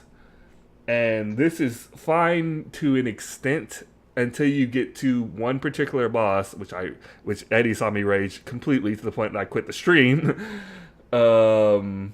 And with this boss in play on both sides, it doesn't make sense because of the scene that happens before the boss fight. And it includes a character that I won't say. But because it includes that character, timeline-wise, it makes no sense. And because of that, it kind of takes you out of the game. Overall, everybody's weapon choices were good, except for one thing I didn't like with Claire was the fact she lost the bowgun, which I kind of wanted for the memes. But I mean, that's either here or there because she ended up getting the spark shot, which was a gun you can get for both things, but it's actually useful this time.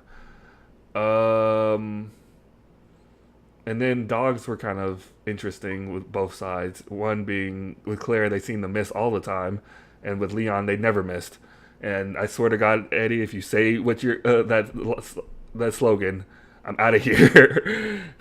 I wasn't gonna hit you with a hit or miss. What I was going to do was definitely say, like, yeah, the same shit happened in Metal Gear Solid 1, where Snake and Mirror were trying to go through a particular area. So Snake's over here giving this synopsis about wolf dogs and shit. Just like, yeah, man, I know how to control wolf dogs. And they start mauling that nigga.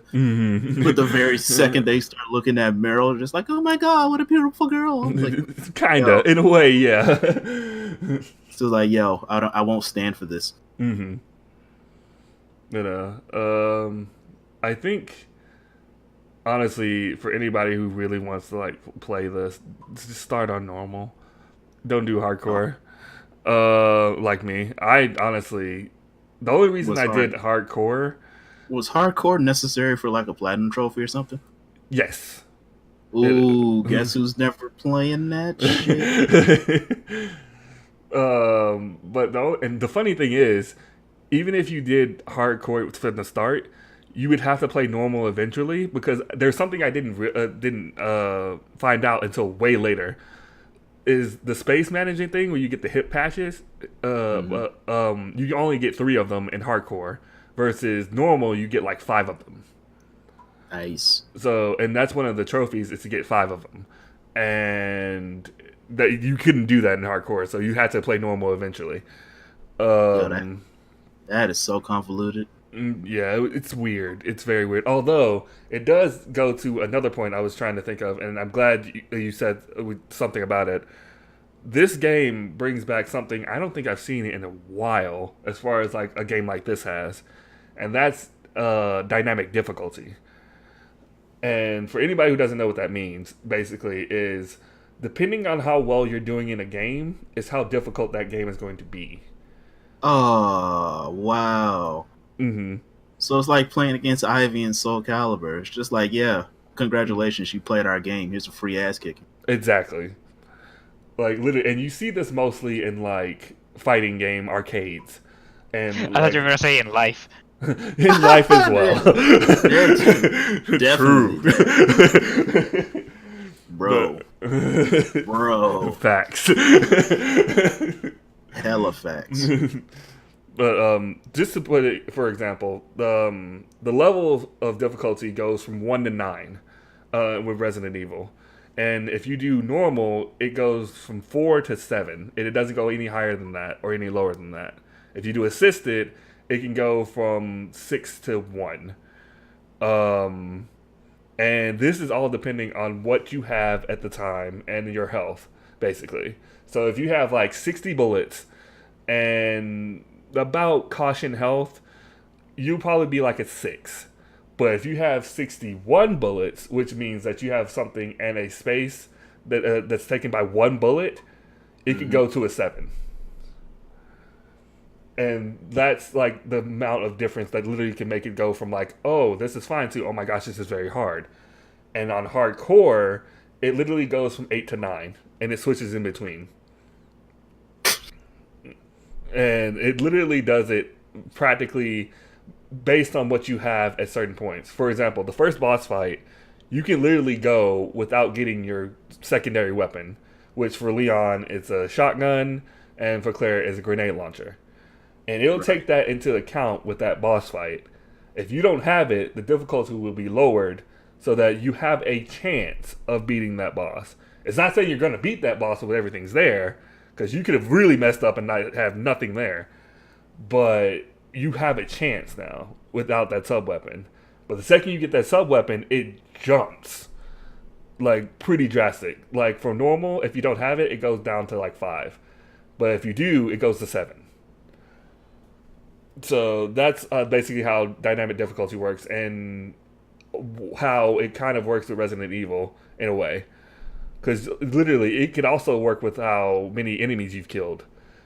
You've killed this many enemies, then this many enemies are going to be more aggressive. You have basically been running like crazy. You can go into a room, walk, and not enemy will not even pay attention to you. Basically, that's just how it works in Resident Evil 2 Remake. It's very interesting, and like I said, this is not normal for a game like this. Definitely not. But it does make it interesting, because especially for like speedrunners, that was how they mainly noticed it, because sometimes they would do something and the enemy would just lunge out like not normally like they would, and then sometimes they wouldn't. Like, I noticed that you were like just casually just like, yeah, making my way downtown, faces pass, and then some fucking clicker will raging demon right into the back of your neck. Exactly. Like, that is a perfect example of how the dynamic difficulty is working against me or for me. Like, dude, I saw that and I raged. I think Mrmoopsy was there when, like, one enemy, literally, I opened the door and it grabbed me the second I went through the door. It's like, this is messed up. Like, this isn't right. No one deserves this. Exactly. But overall, I think on stream I gave it a 9.5. And I want to say, I told you 9, right, Moops? I believe somewhere around there. Yeah, and I think I'm going to, thanks to the DLC that just came out, which is also ridiculously hard. Although I did beat the number 2 one, like, second try somehow. That's probably my hardcore skills going to play. but I think I'm gonna stick with a 9. Um, I don't think I'm gonna go any lower. The only reason really that I go like 10, like legendary ridiculous, is that flow of the story that I was talking about earlier. It just breaks it for me. Right. Uh, Makes sense. trying to think of anything else. Oh yeah, I do love that they added the costumes, the classic costumes. Even though people were still raging about the whole Claire doesn't have her black shirt all the way down, do that, blah blah blah. It's like, well, who cares? You have something for free. Wasn't there like her shirt? What? So because she had some skin showing? Basically, in her original costume, she had like a short sleeve shirt, Uh, and in this one, it's a tank top. right. And Right. that's literally the only difference. Everything else is basically the exact same as it was. Are they not gonna say anything about that one DLC lady that had the really small dress that had scrotum-dress panties going on?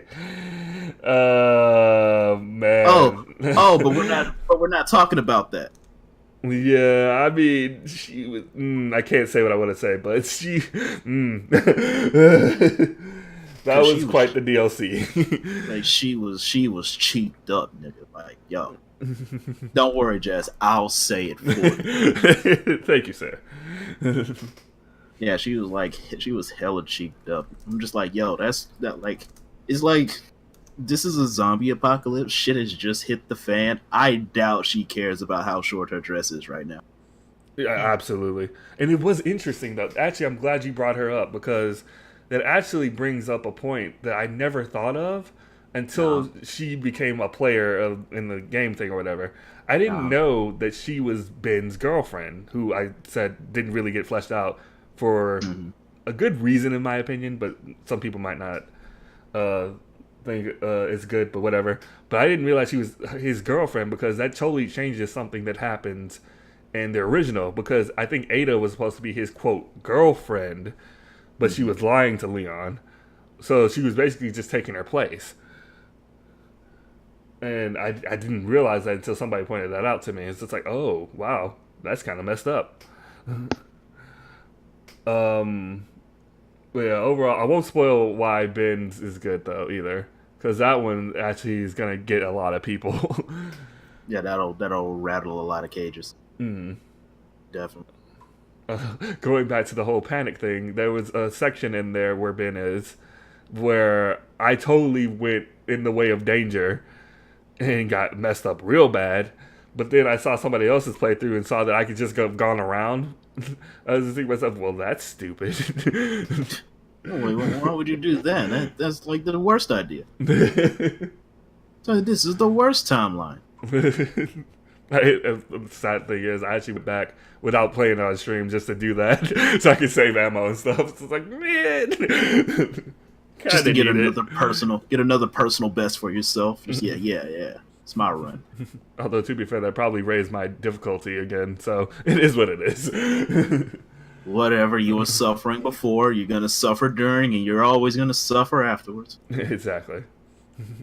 So thinking about it like that, it's just like, well, if I'm gonna suffer the whole time, I'm gonna suffer my best life. Exactly.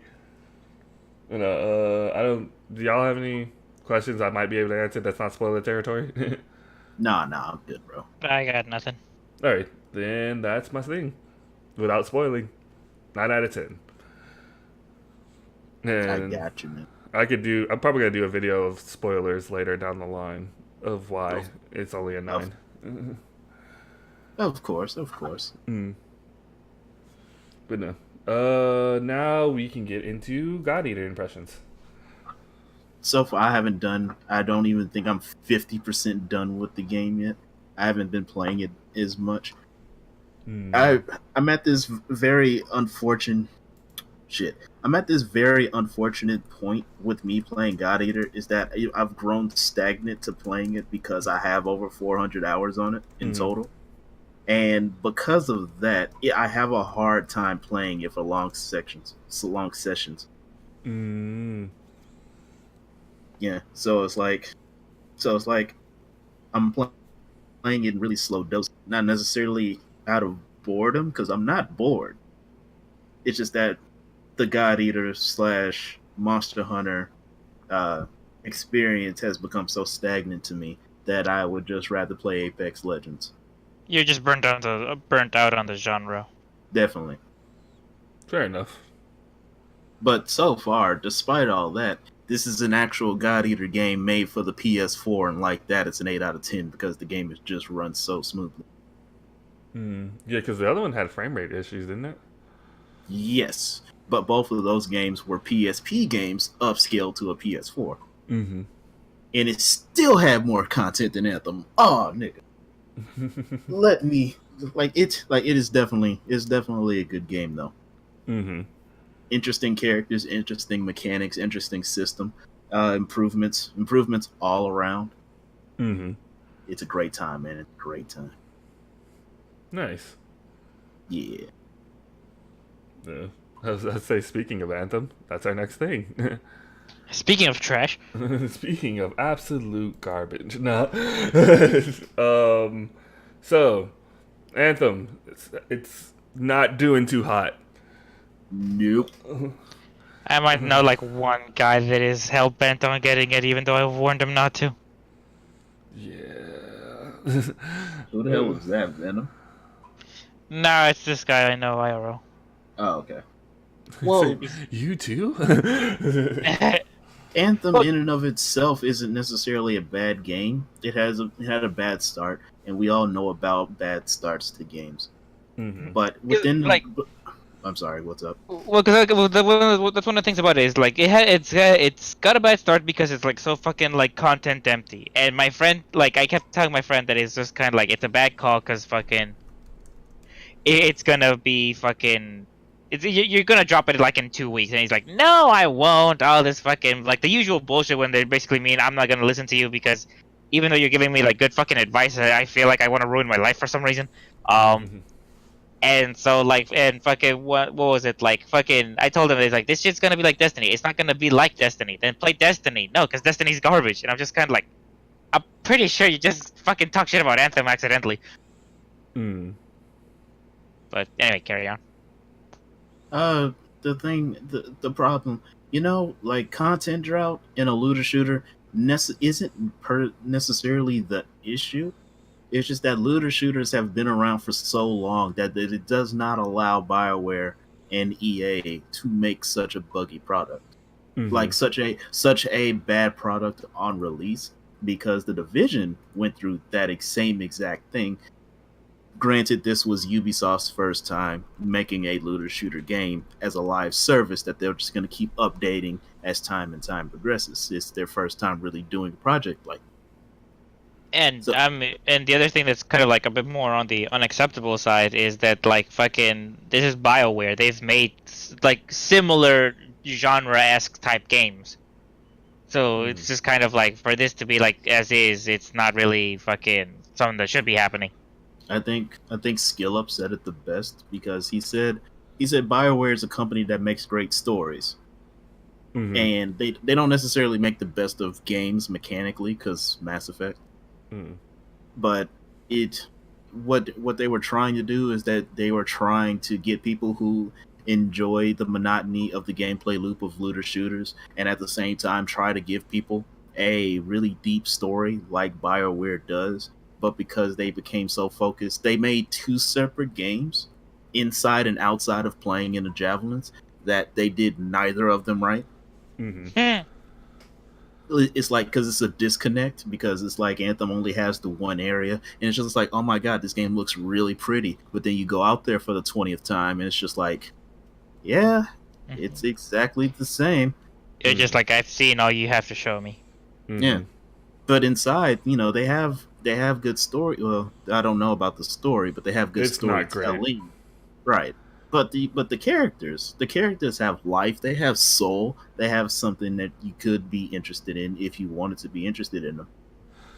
The problem with that I'm hearing though is that there's supposed to be a certain like emotions at certain time periods, but because of the way the game works, sometimes they're supposed to be happy with you, whatever you've done, but they're still angry for some reason.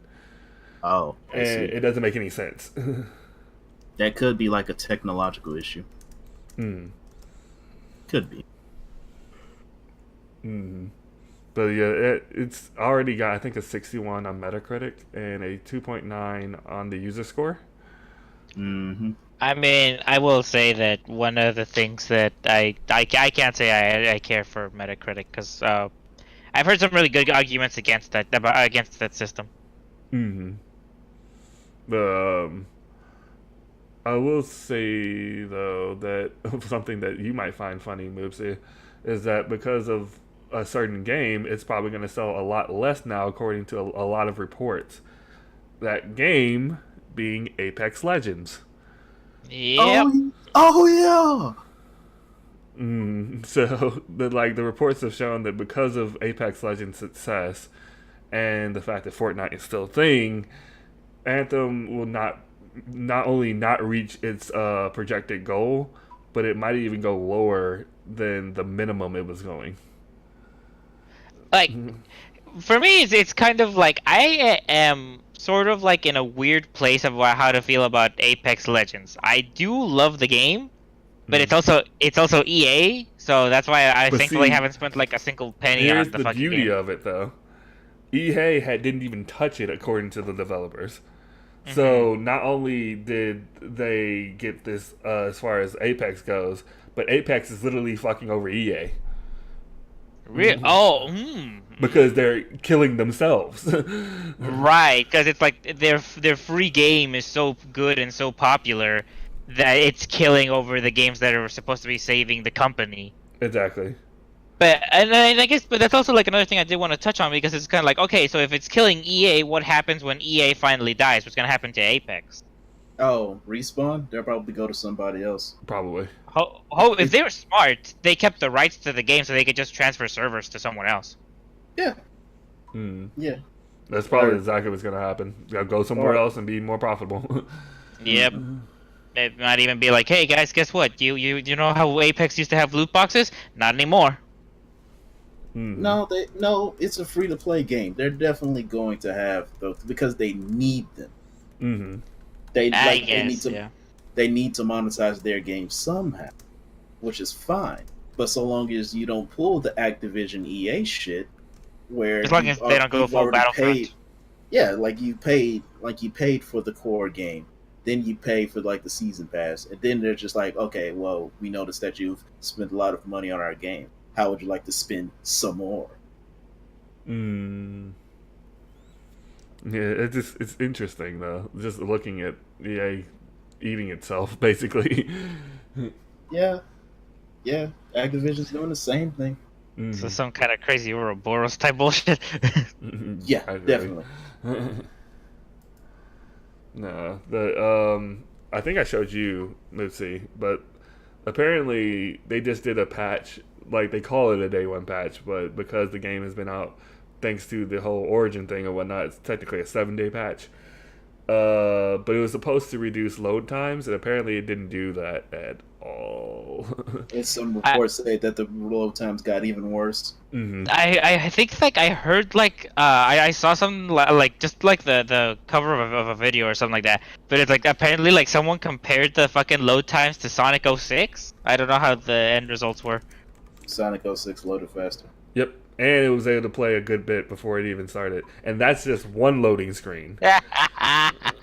The thing is, in order to get to where they needed to go, because they were just getting into the Apex like choosing thing, they'd have to go through 3 to 4 loading screens before they actually get to gameplay. Damn. Yeah. And it's like you hardly do shit in the open world because the game will put you in an instance dungeon, which causes a loading screen. Mm-hmm. Speaking of So dungeon, so they constantly put themselves in this loading screen loop. mm-hmm. Yeah, it's really bad. But no, I was gonna say, speaking of dungeon, I'm sure you've heard of the ridiculous mission by now of doing so many things in order to progress to the end of the story, right? In Apex? Not Apex, Anthem. Oh, I totally said Apex. Yeah, and Anthem. Yeah, they had to do a whole bunch of convolutions Mm-hmm. just so you can have like a small amount of access to the end game. Yeah, I heard about that too. Yeah, and apparently they did just patch so that it's like it can be a group thing. But at first, before that, it was supposed to be you basically single doing that, which Uh-huh. automatically destroys what Anthem is supposed to be, which is supposed to be a co-op experience. Yep. um, but at the same time, it was one of those things where even if you did the missions, you could still get screwed over because there were other people doing the missions and they were getting the objectives before you. So you would have to play the mission again without getting anything. Yeah, exactly. and Oh yeah, there was another thing that popped up. I hate to interrupt you, my friend. oh There was god, another thing where someone quick matched, and someone who just got the game just went out into their first mission, got into the final mission, the final boss of the final mission of the story. what? That's stupid. So there's somebody at like level 20 or level 30, like they're right at the end game, and a level 1 queued up, and they was just like, "Hey man, did you quick match into this?" It's like, "Yeah." I was like, "Yo, this is spoiler territory, dude. You need to get the fuck out of here now." That's not much story, so might as well have stayed. Yeah, that's I also mean, true. what's going on, BioWare? Yeah, they Honestly, legit quick matched with that. I chucked this up to EA, being like, "Do this because we want it." Like, okay. And the main reason I do that is because what happened to what's his name, Andromeda. And then Andromeda turned out to be all right. I still hate that was your first not Bioware, a Mass Mass Effect Effect. game. Well, I, no, because I feel as though the game is all right. The only reason that I'm not disappointed is because I didn't play any of the other ones. but that's the whole thing. You would have That, such a better experience with the other ones. yeah, that's Not kind of not like saying I watched the not worst movie out of like a series, and I like not the worst movie. not from a technical standpoint. No, I don't think I would have missed out on much. Oh, you would have missed out on Story probably would have so been. much. It hurts I my probably soul. I probably would have missed out on the great story of the Mass Effect trilogy. But as far as like the technical issues, I don't think I would have missed it. But see, it's Isn't even. Well, go ahead. isn't the original trilogy separate from Andromeda? Technically, Yes, yes. There is slight connection like being. Easter eggs or characters. I Yeah, think. like they'll tell you some stuff. Like for example, you literally have a voicemail from Commander Shepard on your ship, talking about why you're doing this, basically. And I won't say any more than that for people who really want to play the game or whatever. But there are Man, that's your things. life choices. Yeah. But like literally, it's not even like even story things because you're seeing so many things like these aliens that you're interacting with, which still pissed me off that we only got to see like 2 to 3 different aliens when we're like galaxies away. But that's neither here or there. But you're like dealing with these other alien colonies, and you don't know the reason why that's so special. Like that is another thing that you just miss entirely, just not playing the other games. True that. That's what it hurts me that you don't get these experiences. That is true. Yeah. But then, but everybody, you see the problem. You know what the biggest beef that I have with it What's that? is that what I constantly get told about the trilogy versus Andromeda is like there's nothing wrong with Andromeda in and of itself. It's just that it's not a good Mass Effect game. Which I can somewhat agree with that. But I that's do. but see the problem is that's all I ever hear. Hmm. But I can somewhat agree because like the problem is with the Mass Effect trilogy, you can't have that be like the real regular Mass Effect trilogy for what it was going for. It was just no way. Mass Effect trilogy was literally an epic. Like it Right. literally had a huge war thing that was happening throughout the entire games. Andromeda was based on exploration, kind of like Star Trek. You just Right. weren't going to have that kind of epic going. But the problem with that was that it misses the bar on that by having you be with the same aliens and having only one new alien to really go with. Well, two technically. Right. But it shouldn't be a problem when you have entire galaxies, like technically in a whole nother universe, away from where you've lived. That shouldn't be the thing. True. Yeah, it's very true. We should be running into aliens left and right of all different species and shit. Exactly. Like, there should be so much new that this old stuff shouldn't be the big thing. And it Right. was. It was the complete big thing. I see what you mean. That was my biggest beef with Andromeda. It had so much quote to live up to, and it failed almost not every category, but in a lot. Right. But enough Anyway, Andromeda Anthem talk. So enough Andromeda talk. Anthem is bad, and it's probably going to get better over time. I will say that as devil's advocate, but it'll probably be way too late. Yeah. Play Apex Legends with us. That's what I'll say. No. But I mean you specifically. But Because I remember you said you won't play unless they add Hunk to the game. I thought you said that.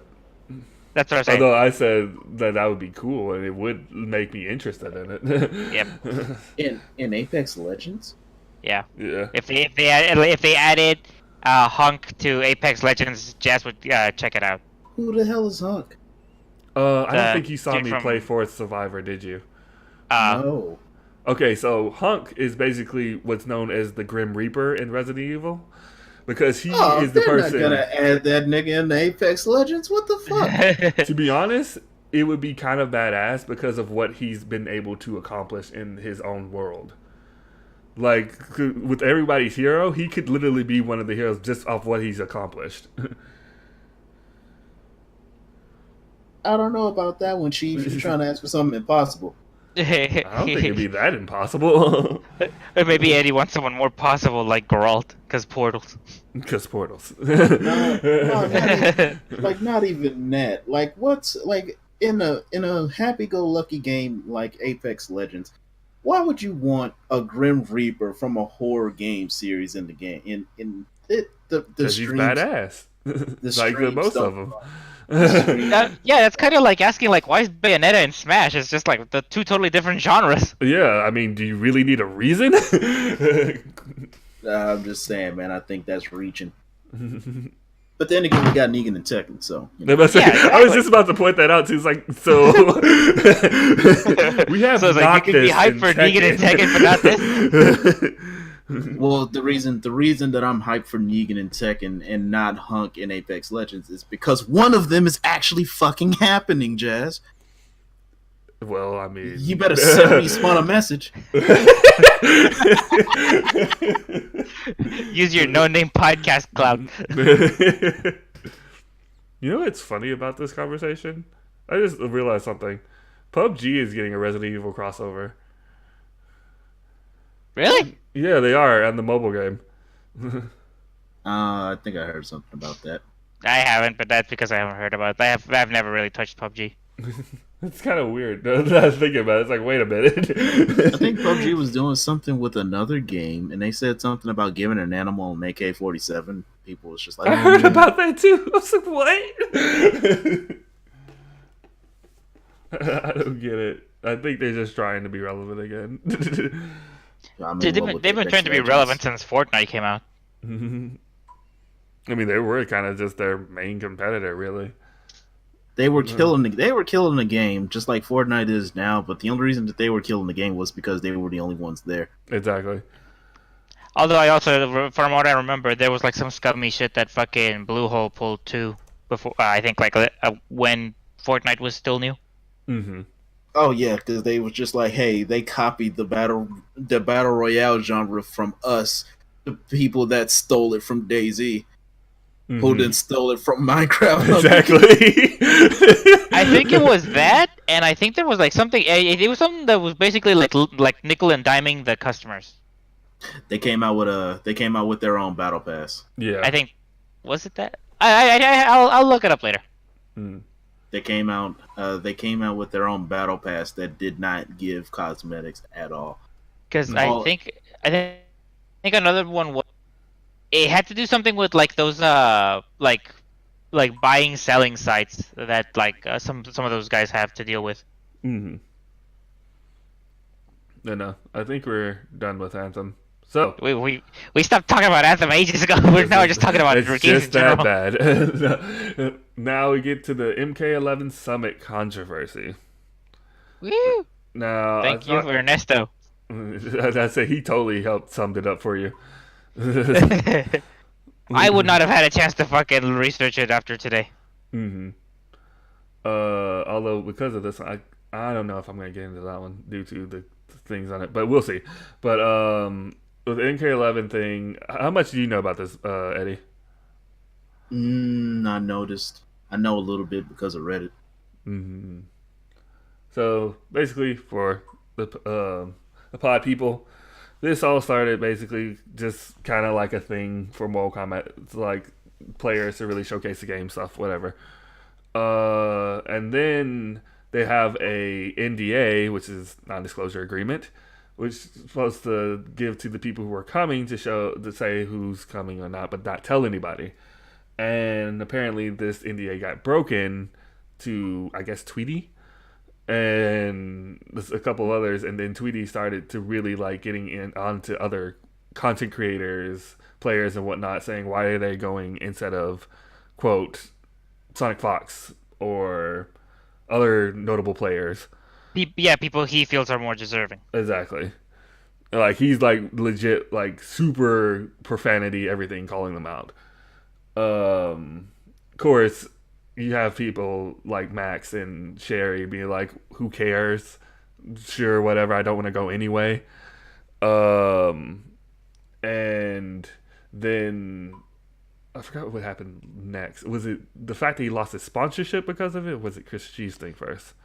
I It think was, the it was sponsorship happened first. Okay. no, it was the Chris G thing first because and because he Tweety didn't want Chris G there, so he did some stuff. He brought up some stuff Chris G did talking about black girls, to which he Yeah, that's what it apologized was. for, and it was just really petty and out of nowhere. He got James Gunn. Yeah, and then then afterwards Mm-hmm. after that he went lost his sponsorship. People are just shitting on him now, Mm-hmm. calling him a cuck. You know, And I mean, to be fair, with what he did, I mean, I think it was an Yeah. action of like just trying to gatekeep people. mm-hmm. Oh, And so that's exactly what by I was. bitching about it on the internet. Yeah, he tried to gatekeep other players that weren't like NRS players from getting in there. Mm-hmm. So much to the point that Sonic Fox got himself involved. Mm-hmm. Which was really after the Chris G thing when he called out everybody in the NRS group, calling them like terrible people and stuff. And like Sonic Fox was with him up until that point where he kind of like, no, you stop that there. He's like, no, you stop that there, okay? Because I'm gay. I'm pretty sure he said that on stream. He said that at least 3 times. There's like a little counter on the side of the screen. I would not be surprised if somebody did that for his video. But, it's an interesting thing because a lot of people talk about how MKX was like one of the best selling fighting games of all time. But then you have people saying like the NRS community is so small and they're so toxic and all this other stuff. And it kind of makes you like really kind of look at their community per se. And honestly, in my honest opinion, it's about like every other community for the most part. Every community has gatekeepers in it. Exactly.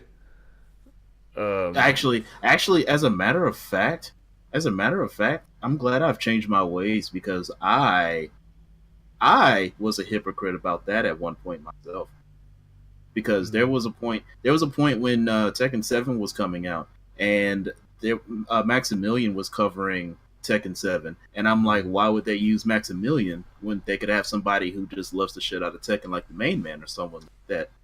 Mm-hmm.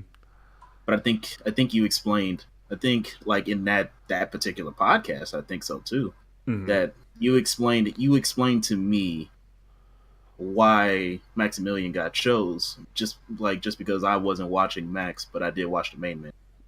So go Let me back and look explain at it. that. Yes. Oh yeah, right. So go back and watch that video. Good I don't shit. remember which one that was. Neither do we. So you have to go back and watch all of them. Oh no. But I don't know. What's y'all's take on this? I mean, it's definitely drama. That's for goddamn sure. That's drama for sure. FCC Clearly, in a nutshell. clearly, this man should not be the one representative of the Mortal Kombat, the NRS community. Absolutely. Of course not. He's just somebody. He's just somebody who just sees an opportunity for, I guess, his spot to get taken, and he did not want that, so he was willing to do anything possible to make sure that, yeah, man, I'm important. I'm a part of the NRS community. Yeah, like who's with me, guys? Come on, Who? NRS forever. Tweety? Yeah. Yes. Yeah. I'm sure that like if someone that who gatekeeps like that is like fucking wanting to be seen as part of like the NRS community, I'm sure people are gonna want to stay away. Yeah, so, like y'all get down like this. Oh no, thank you. Like, sorry, NRS community, you can stay where you at. You guys are like this. I'll be joining the Smash community where I'll be accepted. You look, you elitist. I love that phrase. I don't know, but You elitist piece of shit. no, it is interesting. I do want, because they did just announce something for Summit where it's, I think the next two, instead of vote, I could be wrong because I glanced this, but I think the next two, instead of voted, they're going to be like a tournament to see who the top two are, which, all honestly, I can see being a better option. Let me ask you this, because I like this just kind of popped into my head. Do you think Tweety should be banned? No, and it's only because he's already lost his sponsor. Like, I feel like he's already had enough. That's just me. Well, no, what about y'all? My answer is going to be a little bit mixed. Go for it, Moves.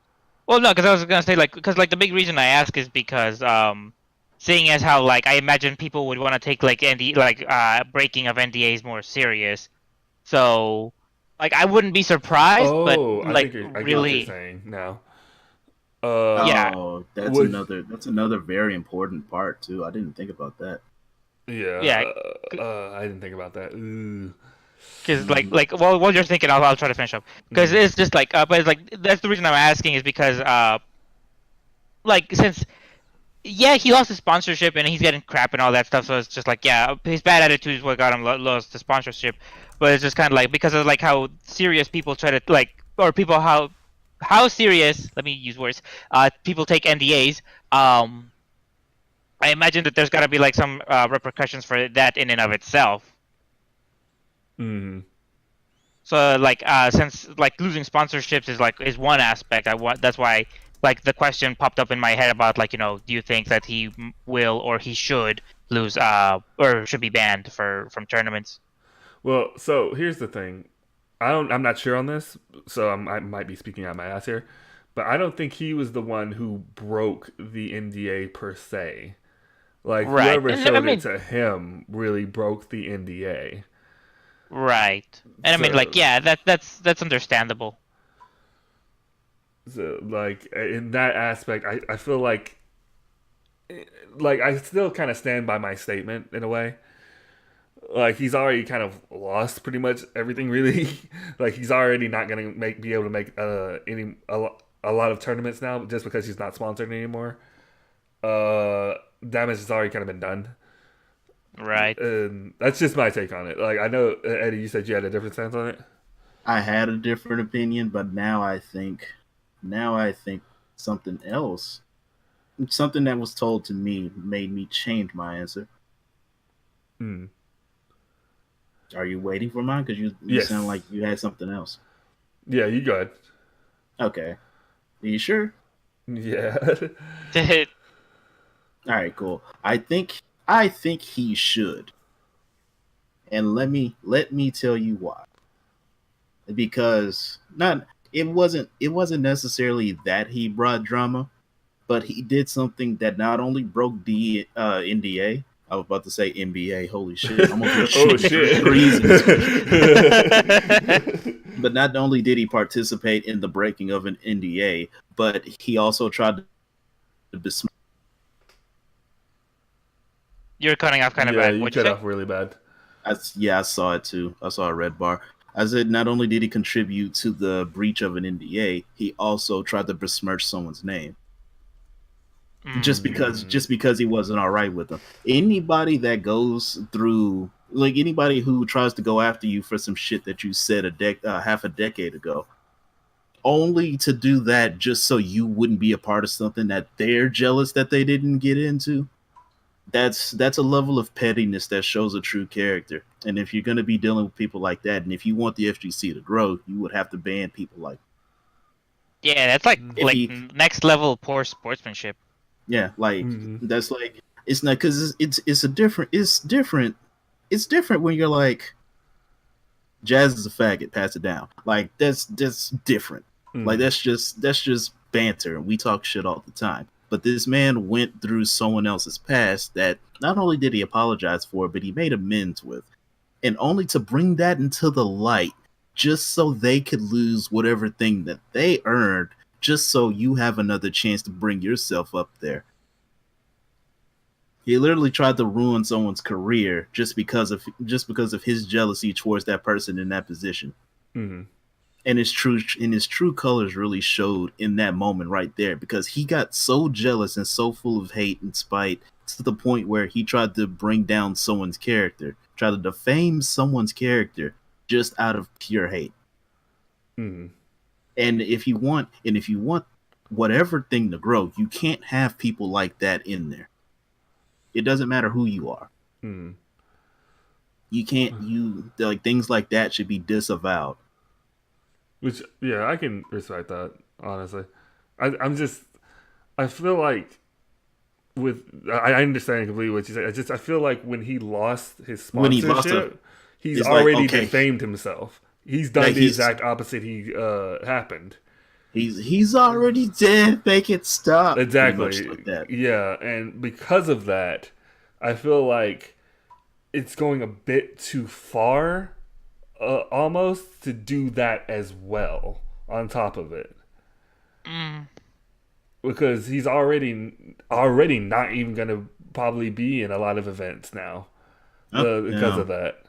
Because he I has mean, no you way never of know, getting because there. like there are some people who is just kind of like they are like super bad and super toxic for the community, but they're still hanging on in there. Hmm. That's just my thoughts on it. There could also be leaked. Oh yeah, because of that besmirching someone's name and breaking NDA, and then also getting himself involved, to which he didn't keep his mouth shut. He decided to, well, I'm just going to use this to try to get somebody else disqualified so I have a better chance of getting in. Hmm. That is also course for a lot of legal problems too. Which could definitely go into a whole nother thing in itself. Yeah, In which that case, absolutely. I got nothing. It's just, We might have to see next episode of the podcast. yeah, because I'm sure it's probably gonna keep going. That's just my stance on that aspect of it. I Hmm. Right. think the damage is done. Like the damage is done, but we haven't hit them with a fatality yet, and this is NRS. So Fair enough. But no, that's. What about you, Moops? I mean, I kind of have to agree with both of you, which is kind of like I know it's kind of like a bitch answer, but like, because for me, Damn, it's I, down I, the I don't middle, really. motherfucker. Are you that gay, like Sonic Fuck? Well, but it's like because the thing is like I don't really know like much about the guy. I know like off the bat I can tell you my first impressions of the guy are like really sour and everything like that. Mhm. And I can't really judge him on a skill level. All I really have to know is how. All I would really say is like it depends on like how toxic he is. So it's just kind of like I would say I can't say I dislike the guy enough to say to ban him, Mhm. but it's kind of like with Eddie, where it's just kind of like given the cheap bullshit that he pulled, it's clearly like a poor judge of character, and so And if you want to improve the light on the FGC, you need to set an example. And what better example than putting that motherfucker on a cross right there just for those actions like that? But see, I and feel yeah, like with I know it's that, kind of And again, draconian, but I and don't that necessarily is disagree.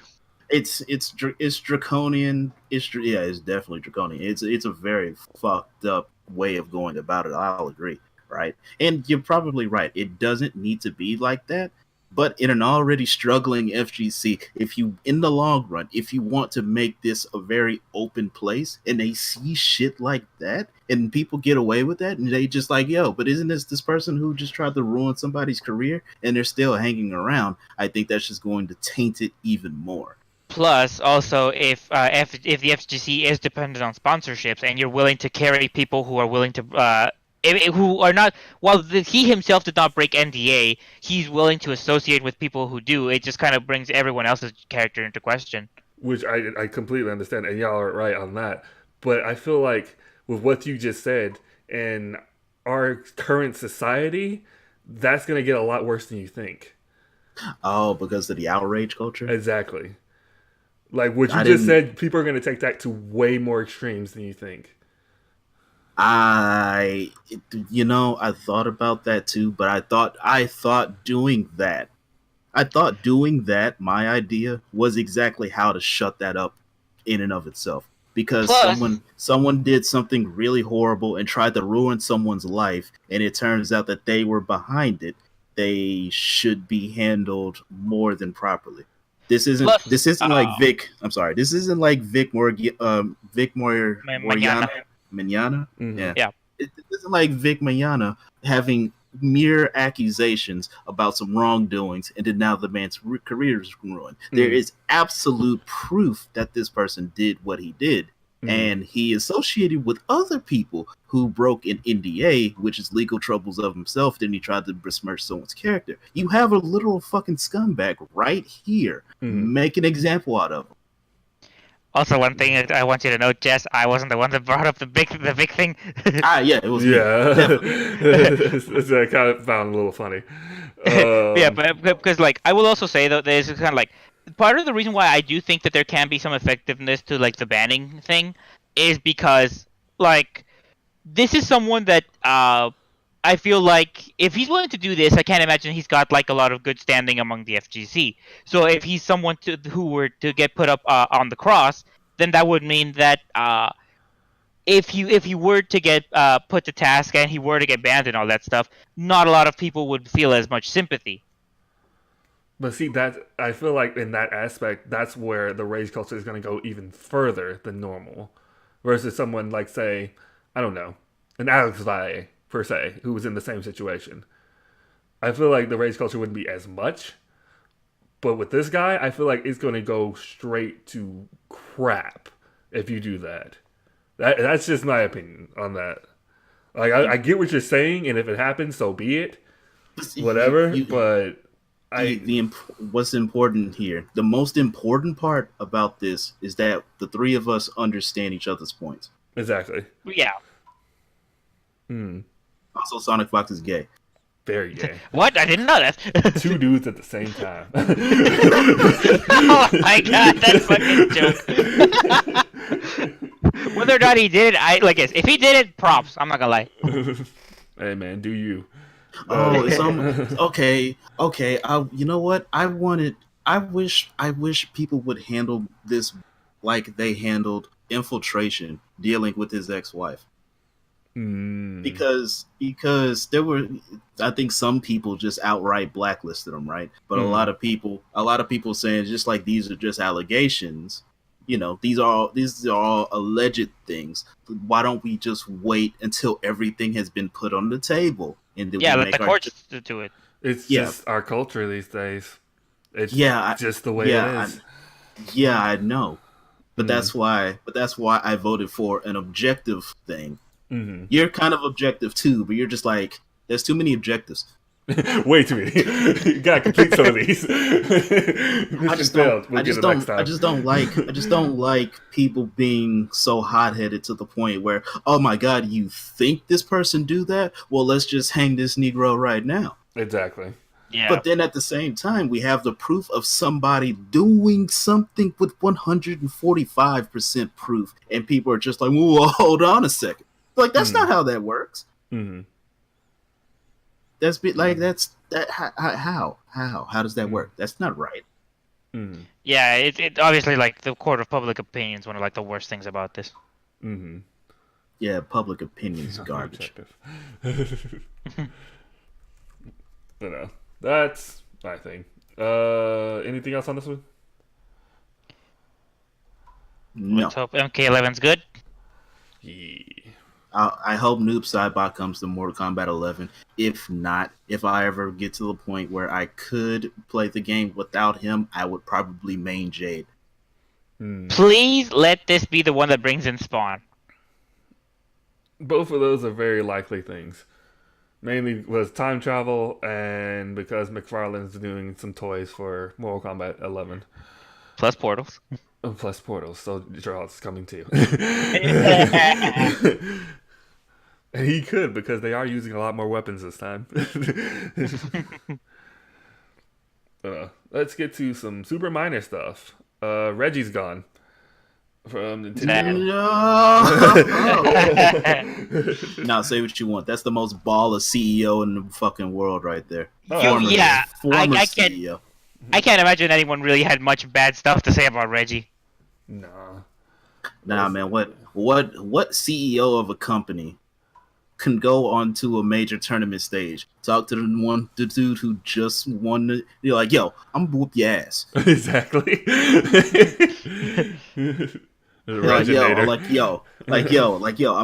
gonna train, and best believe once I get good enough, yo, we gonna run these hands. He's awesome. I hate he's going. I love that he's leaving. Joker. Yeah, exactly. He was the last one, man. But no, I love that he's giving the company to a guy named Bowser. So, that's so ironic. Yeah. I mean, I hope that the Bowser dude is actually like super cool too, because he's got some big shoes to fill. Yeah, definitely. He's gonna have to wear a Bowser hat everywhere he goes. Or like the wristbands or something. or he has to conduct himself like Bowser would, just like be just an evil motherfucker, but a lovable evil motherfucker. That'd be funny, super funny. I can't wait for all the memes. Mm-hmm. I've been seeing some actually. It's just beginning. I want the real ones, not the ones that like later and they're very vulgar and stuff. The ones in the middle. I want like the thick, juicy memes. Yeah. Got me over here like Birdman shaking his hands again. Yeah. There was something else minor, but I can't think of it. Do y'all have anything?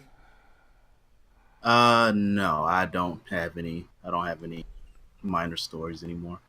I mean, the most minor thing I got is I got a day planner, like because of my therapist. So, hey, it's lit. Very, very lit. There was one I can't remember what it was, and it's gonna bug me after this. But oh well. I guess we can call it then. Oh yeah. Also, one thing I will say about Reggie before I forget. We will always have those robot chicken sketches of his. Nice. Oh yeah, I remember those. That was one of the best directs ever. I did want to ask, since I think you played the beta, what'd you really think of like Anthem and the beta, Eddie?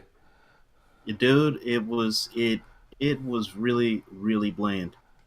Nice. Because the problem is that the gameplay, when you're flying around, it's all cool. You'll overheat unless you like fly into a waterfall and cool yourself off. That's really cool. But this is a looter shooter, and here's the thing about that: the guns are horrendously underwhelming. Mm. You think picking up a Mozambique in Apex Legends is bad? Try shooting people with guns in Anthem. It is not. It's not satisfying. Just let it be known, I have no idea what any of these letters mean. Moops knows. Yeah. Okay. Let me put it to you this way. Mozambique is like one of the worst guns to get because it's like it's supposed to be like a shotgun handgun and it's absolute garbage. How the hell did it... Well, no. You know what? Fuck it. Imagine playing Tyr in a blast patch. Oh no. Oh yeah. Not like this. That's really bad. That's that hurt my soul. Why would you pick that? Because it makes sense. That's why. He's like, I just gotta go home and recover for a bit. Just like, yeah, damn it, can we end now? I need to go lay down. Oh, those were the two things. Things that really none of us really care about, but it's still funny to me. One was that Scalebound is apparently possibly going to switch now. I heard about that. That made a lot of people happy. Mm-hmm. It is still in rumor form, but there are some pretty good sources, so that should be very interesting. And it makes sense because of the whole Platinum game saying they are working on another title. They just couldn't say what it was. Mm-hmm. And then the other thing was the Jump Force DLC got leaked. Damn. Yeah. Who were the characters? I only remember like the really big ones. So like Madara, Kaiba, some girl from Hunter x Hunter. She goes like really buff. Maybe you remember her name. Okay, yeah.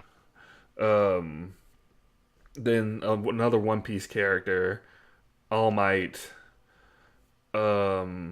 I'm sure like a lot of people in the comments when they heard that are just kind of like, well, these are characters that should have been there at launch. Exactly. Everyone will say that though. Mm-hmm.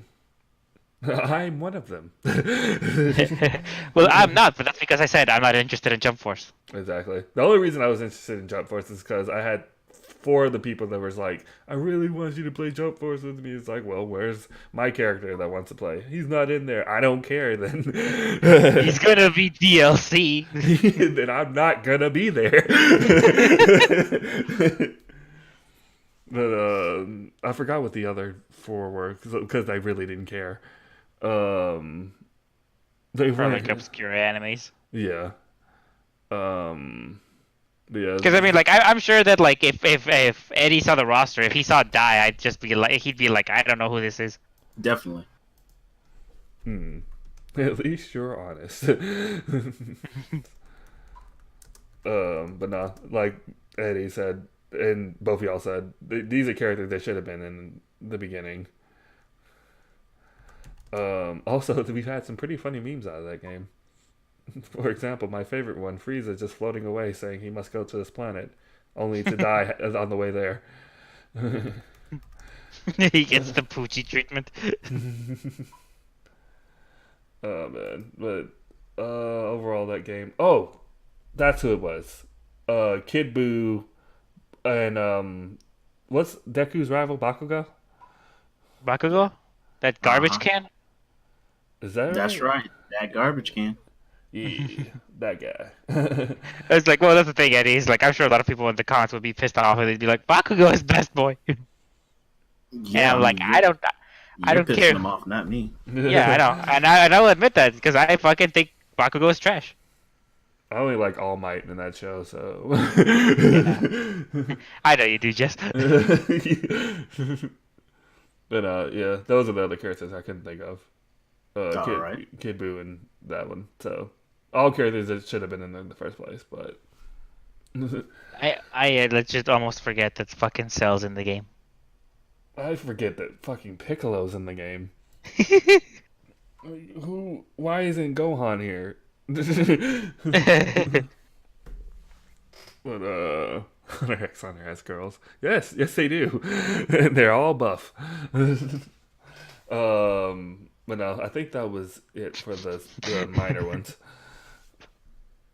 I'm just laughing at the thought because I've heard that like some people are saying that like Jump Force needs more women, and I was just thinking like, you want to play a game with more women? Play a Senran Kagura game. Literally. Let's be Bro. honest here. You're speaking the holy language now. The language of the gods. Like, and it's funny because I think I only told Mrmoopsy this, but it's funny because that's the reason why Kaguya is in there, but they didn't put Sakura in there so you can have a full Team 7. It's like, how did you miss that? Do you even anime, bro? It's like, this is supposed to be a celebration, yet we can't even put the actual team. It's known. What's wrong with you people? You put Kara? That'd be like the Soldier Boy meme. It's like, Kara! Kara! it's like the one guy that should have been DLC.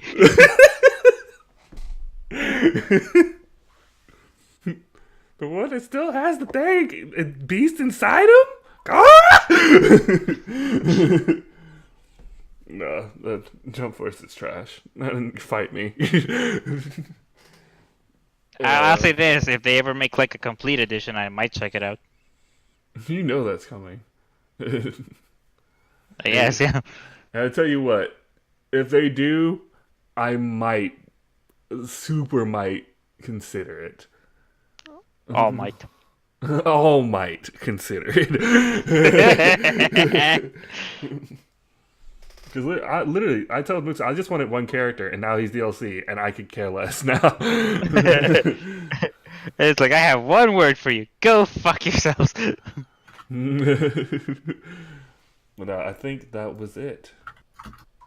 So we can do our plugs now. Moopsy first, Eddie next, then I'll do last. My man. All right. All right, everybody. This was No Name Podcast. I'm Mr. Mrmoopsy. Follow me on my Instagram, my Twitter, my YouTube. I've been working on this one little stream fighting compilation video. I've got most of it done, actually. I think it actually came up pretty good. I just need to set up for this last section. I'm like 75% done. I hope to get it done by Sunday. That's the time limit I set for myself. With horrible repercussions, but also considering the timing of the fucking bullshit that I'm having to deal with right now, it looks like it's gonna be a pretty close call. But keep an eye out for that on Sunday. Nice. All right, I guess it's my go. You can find me on YouTube at youtube.com/Baker. I believe the official link has 2 R's at the end of it. Coming tomorrow, I have a punishment guide on one of the most difficult to punish characters in the game. I feel very satisfied. Doing this episode has hurt me physically, mentally, emotionally, and I'm glad that is done and over with. So that way I can actually go back to enjoying making these guides again. Word. And you can find me at All Things Cosmic Jazz. I am working on 2 projects. One I can't talk to right now, but the other one is another Shield Tactics. Nice. Nani? Nani? I need the fuck. But that'll probably be later down the line because those videos, surprisingly how short they were, take a lot of editing. So that should be fun. But you can expect it sometime next month at least. Mainly because my work schedule is blah. But yeah. And as always, happy February. And if you didn't have a Valentine, neither did I. But Hope that makes you feel special. All right, and that's for the podcast part. Nice, Sue. And All right, I stopped the recording. Yeah, I think I'm gonna stop streaming for now because it is kind of late.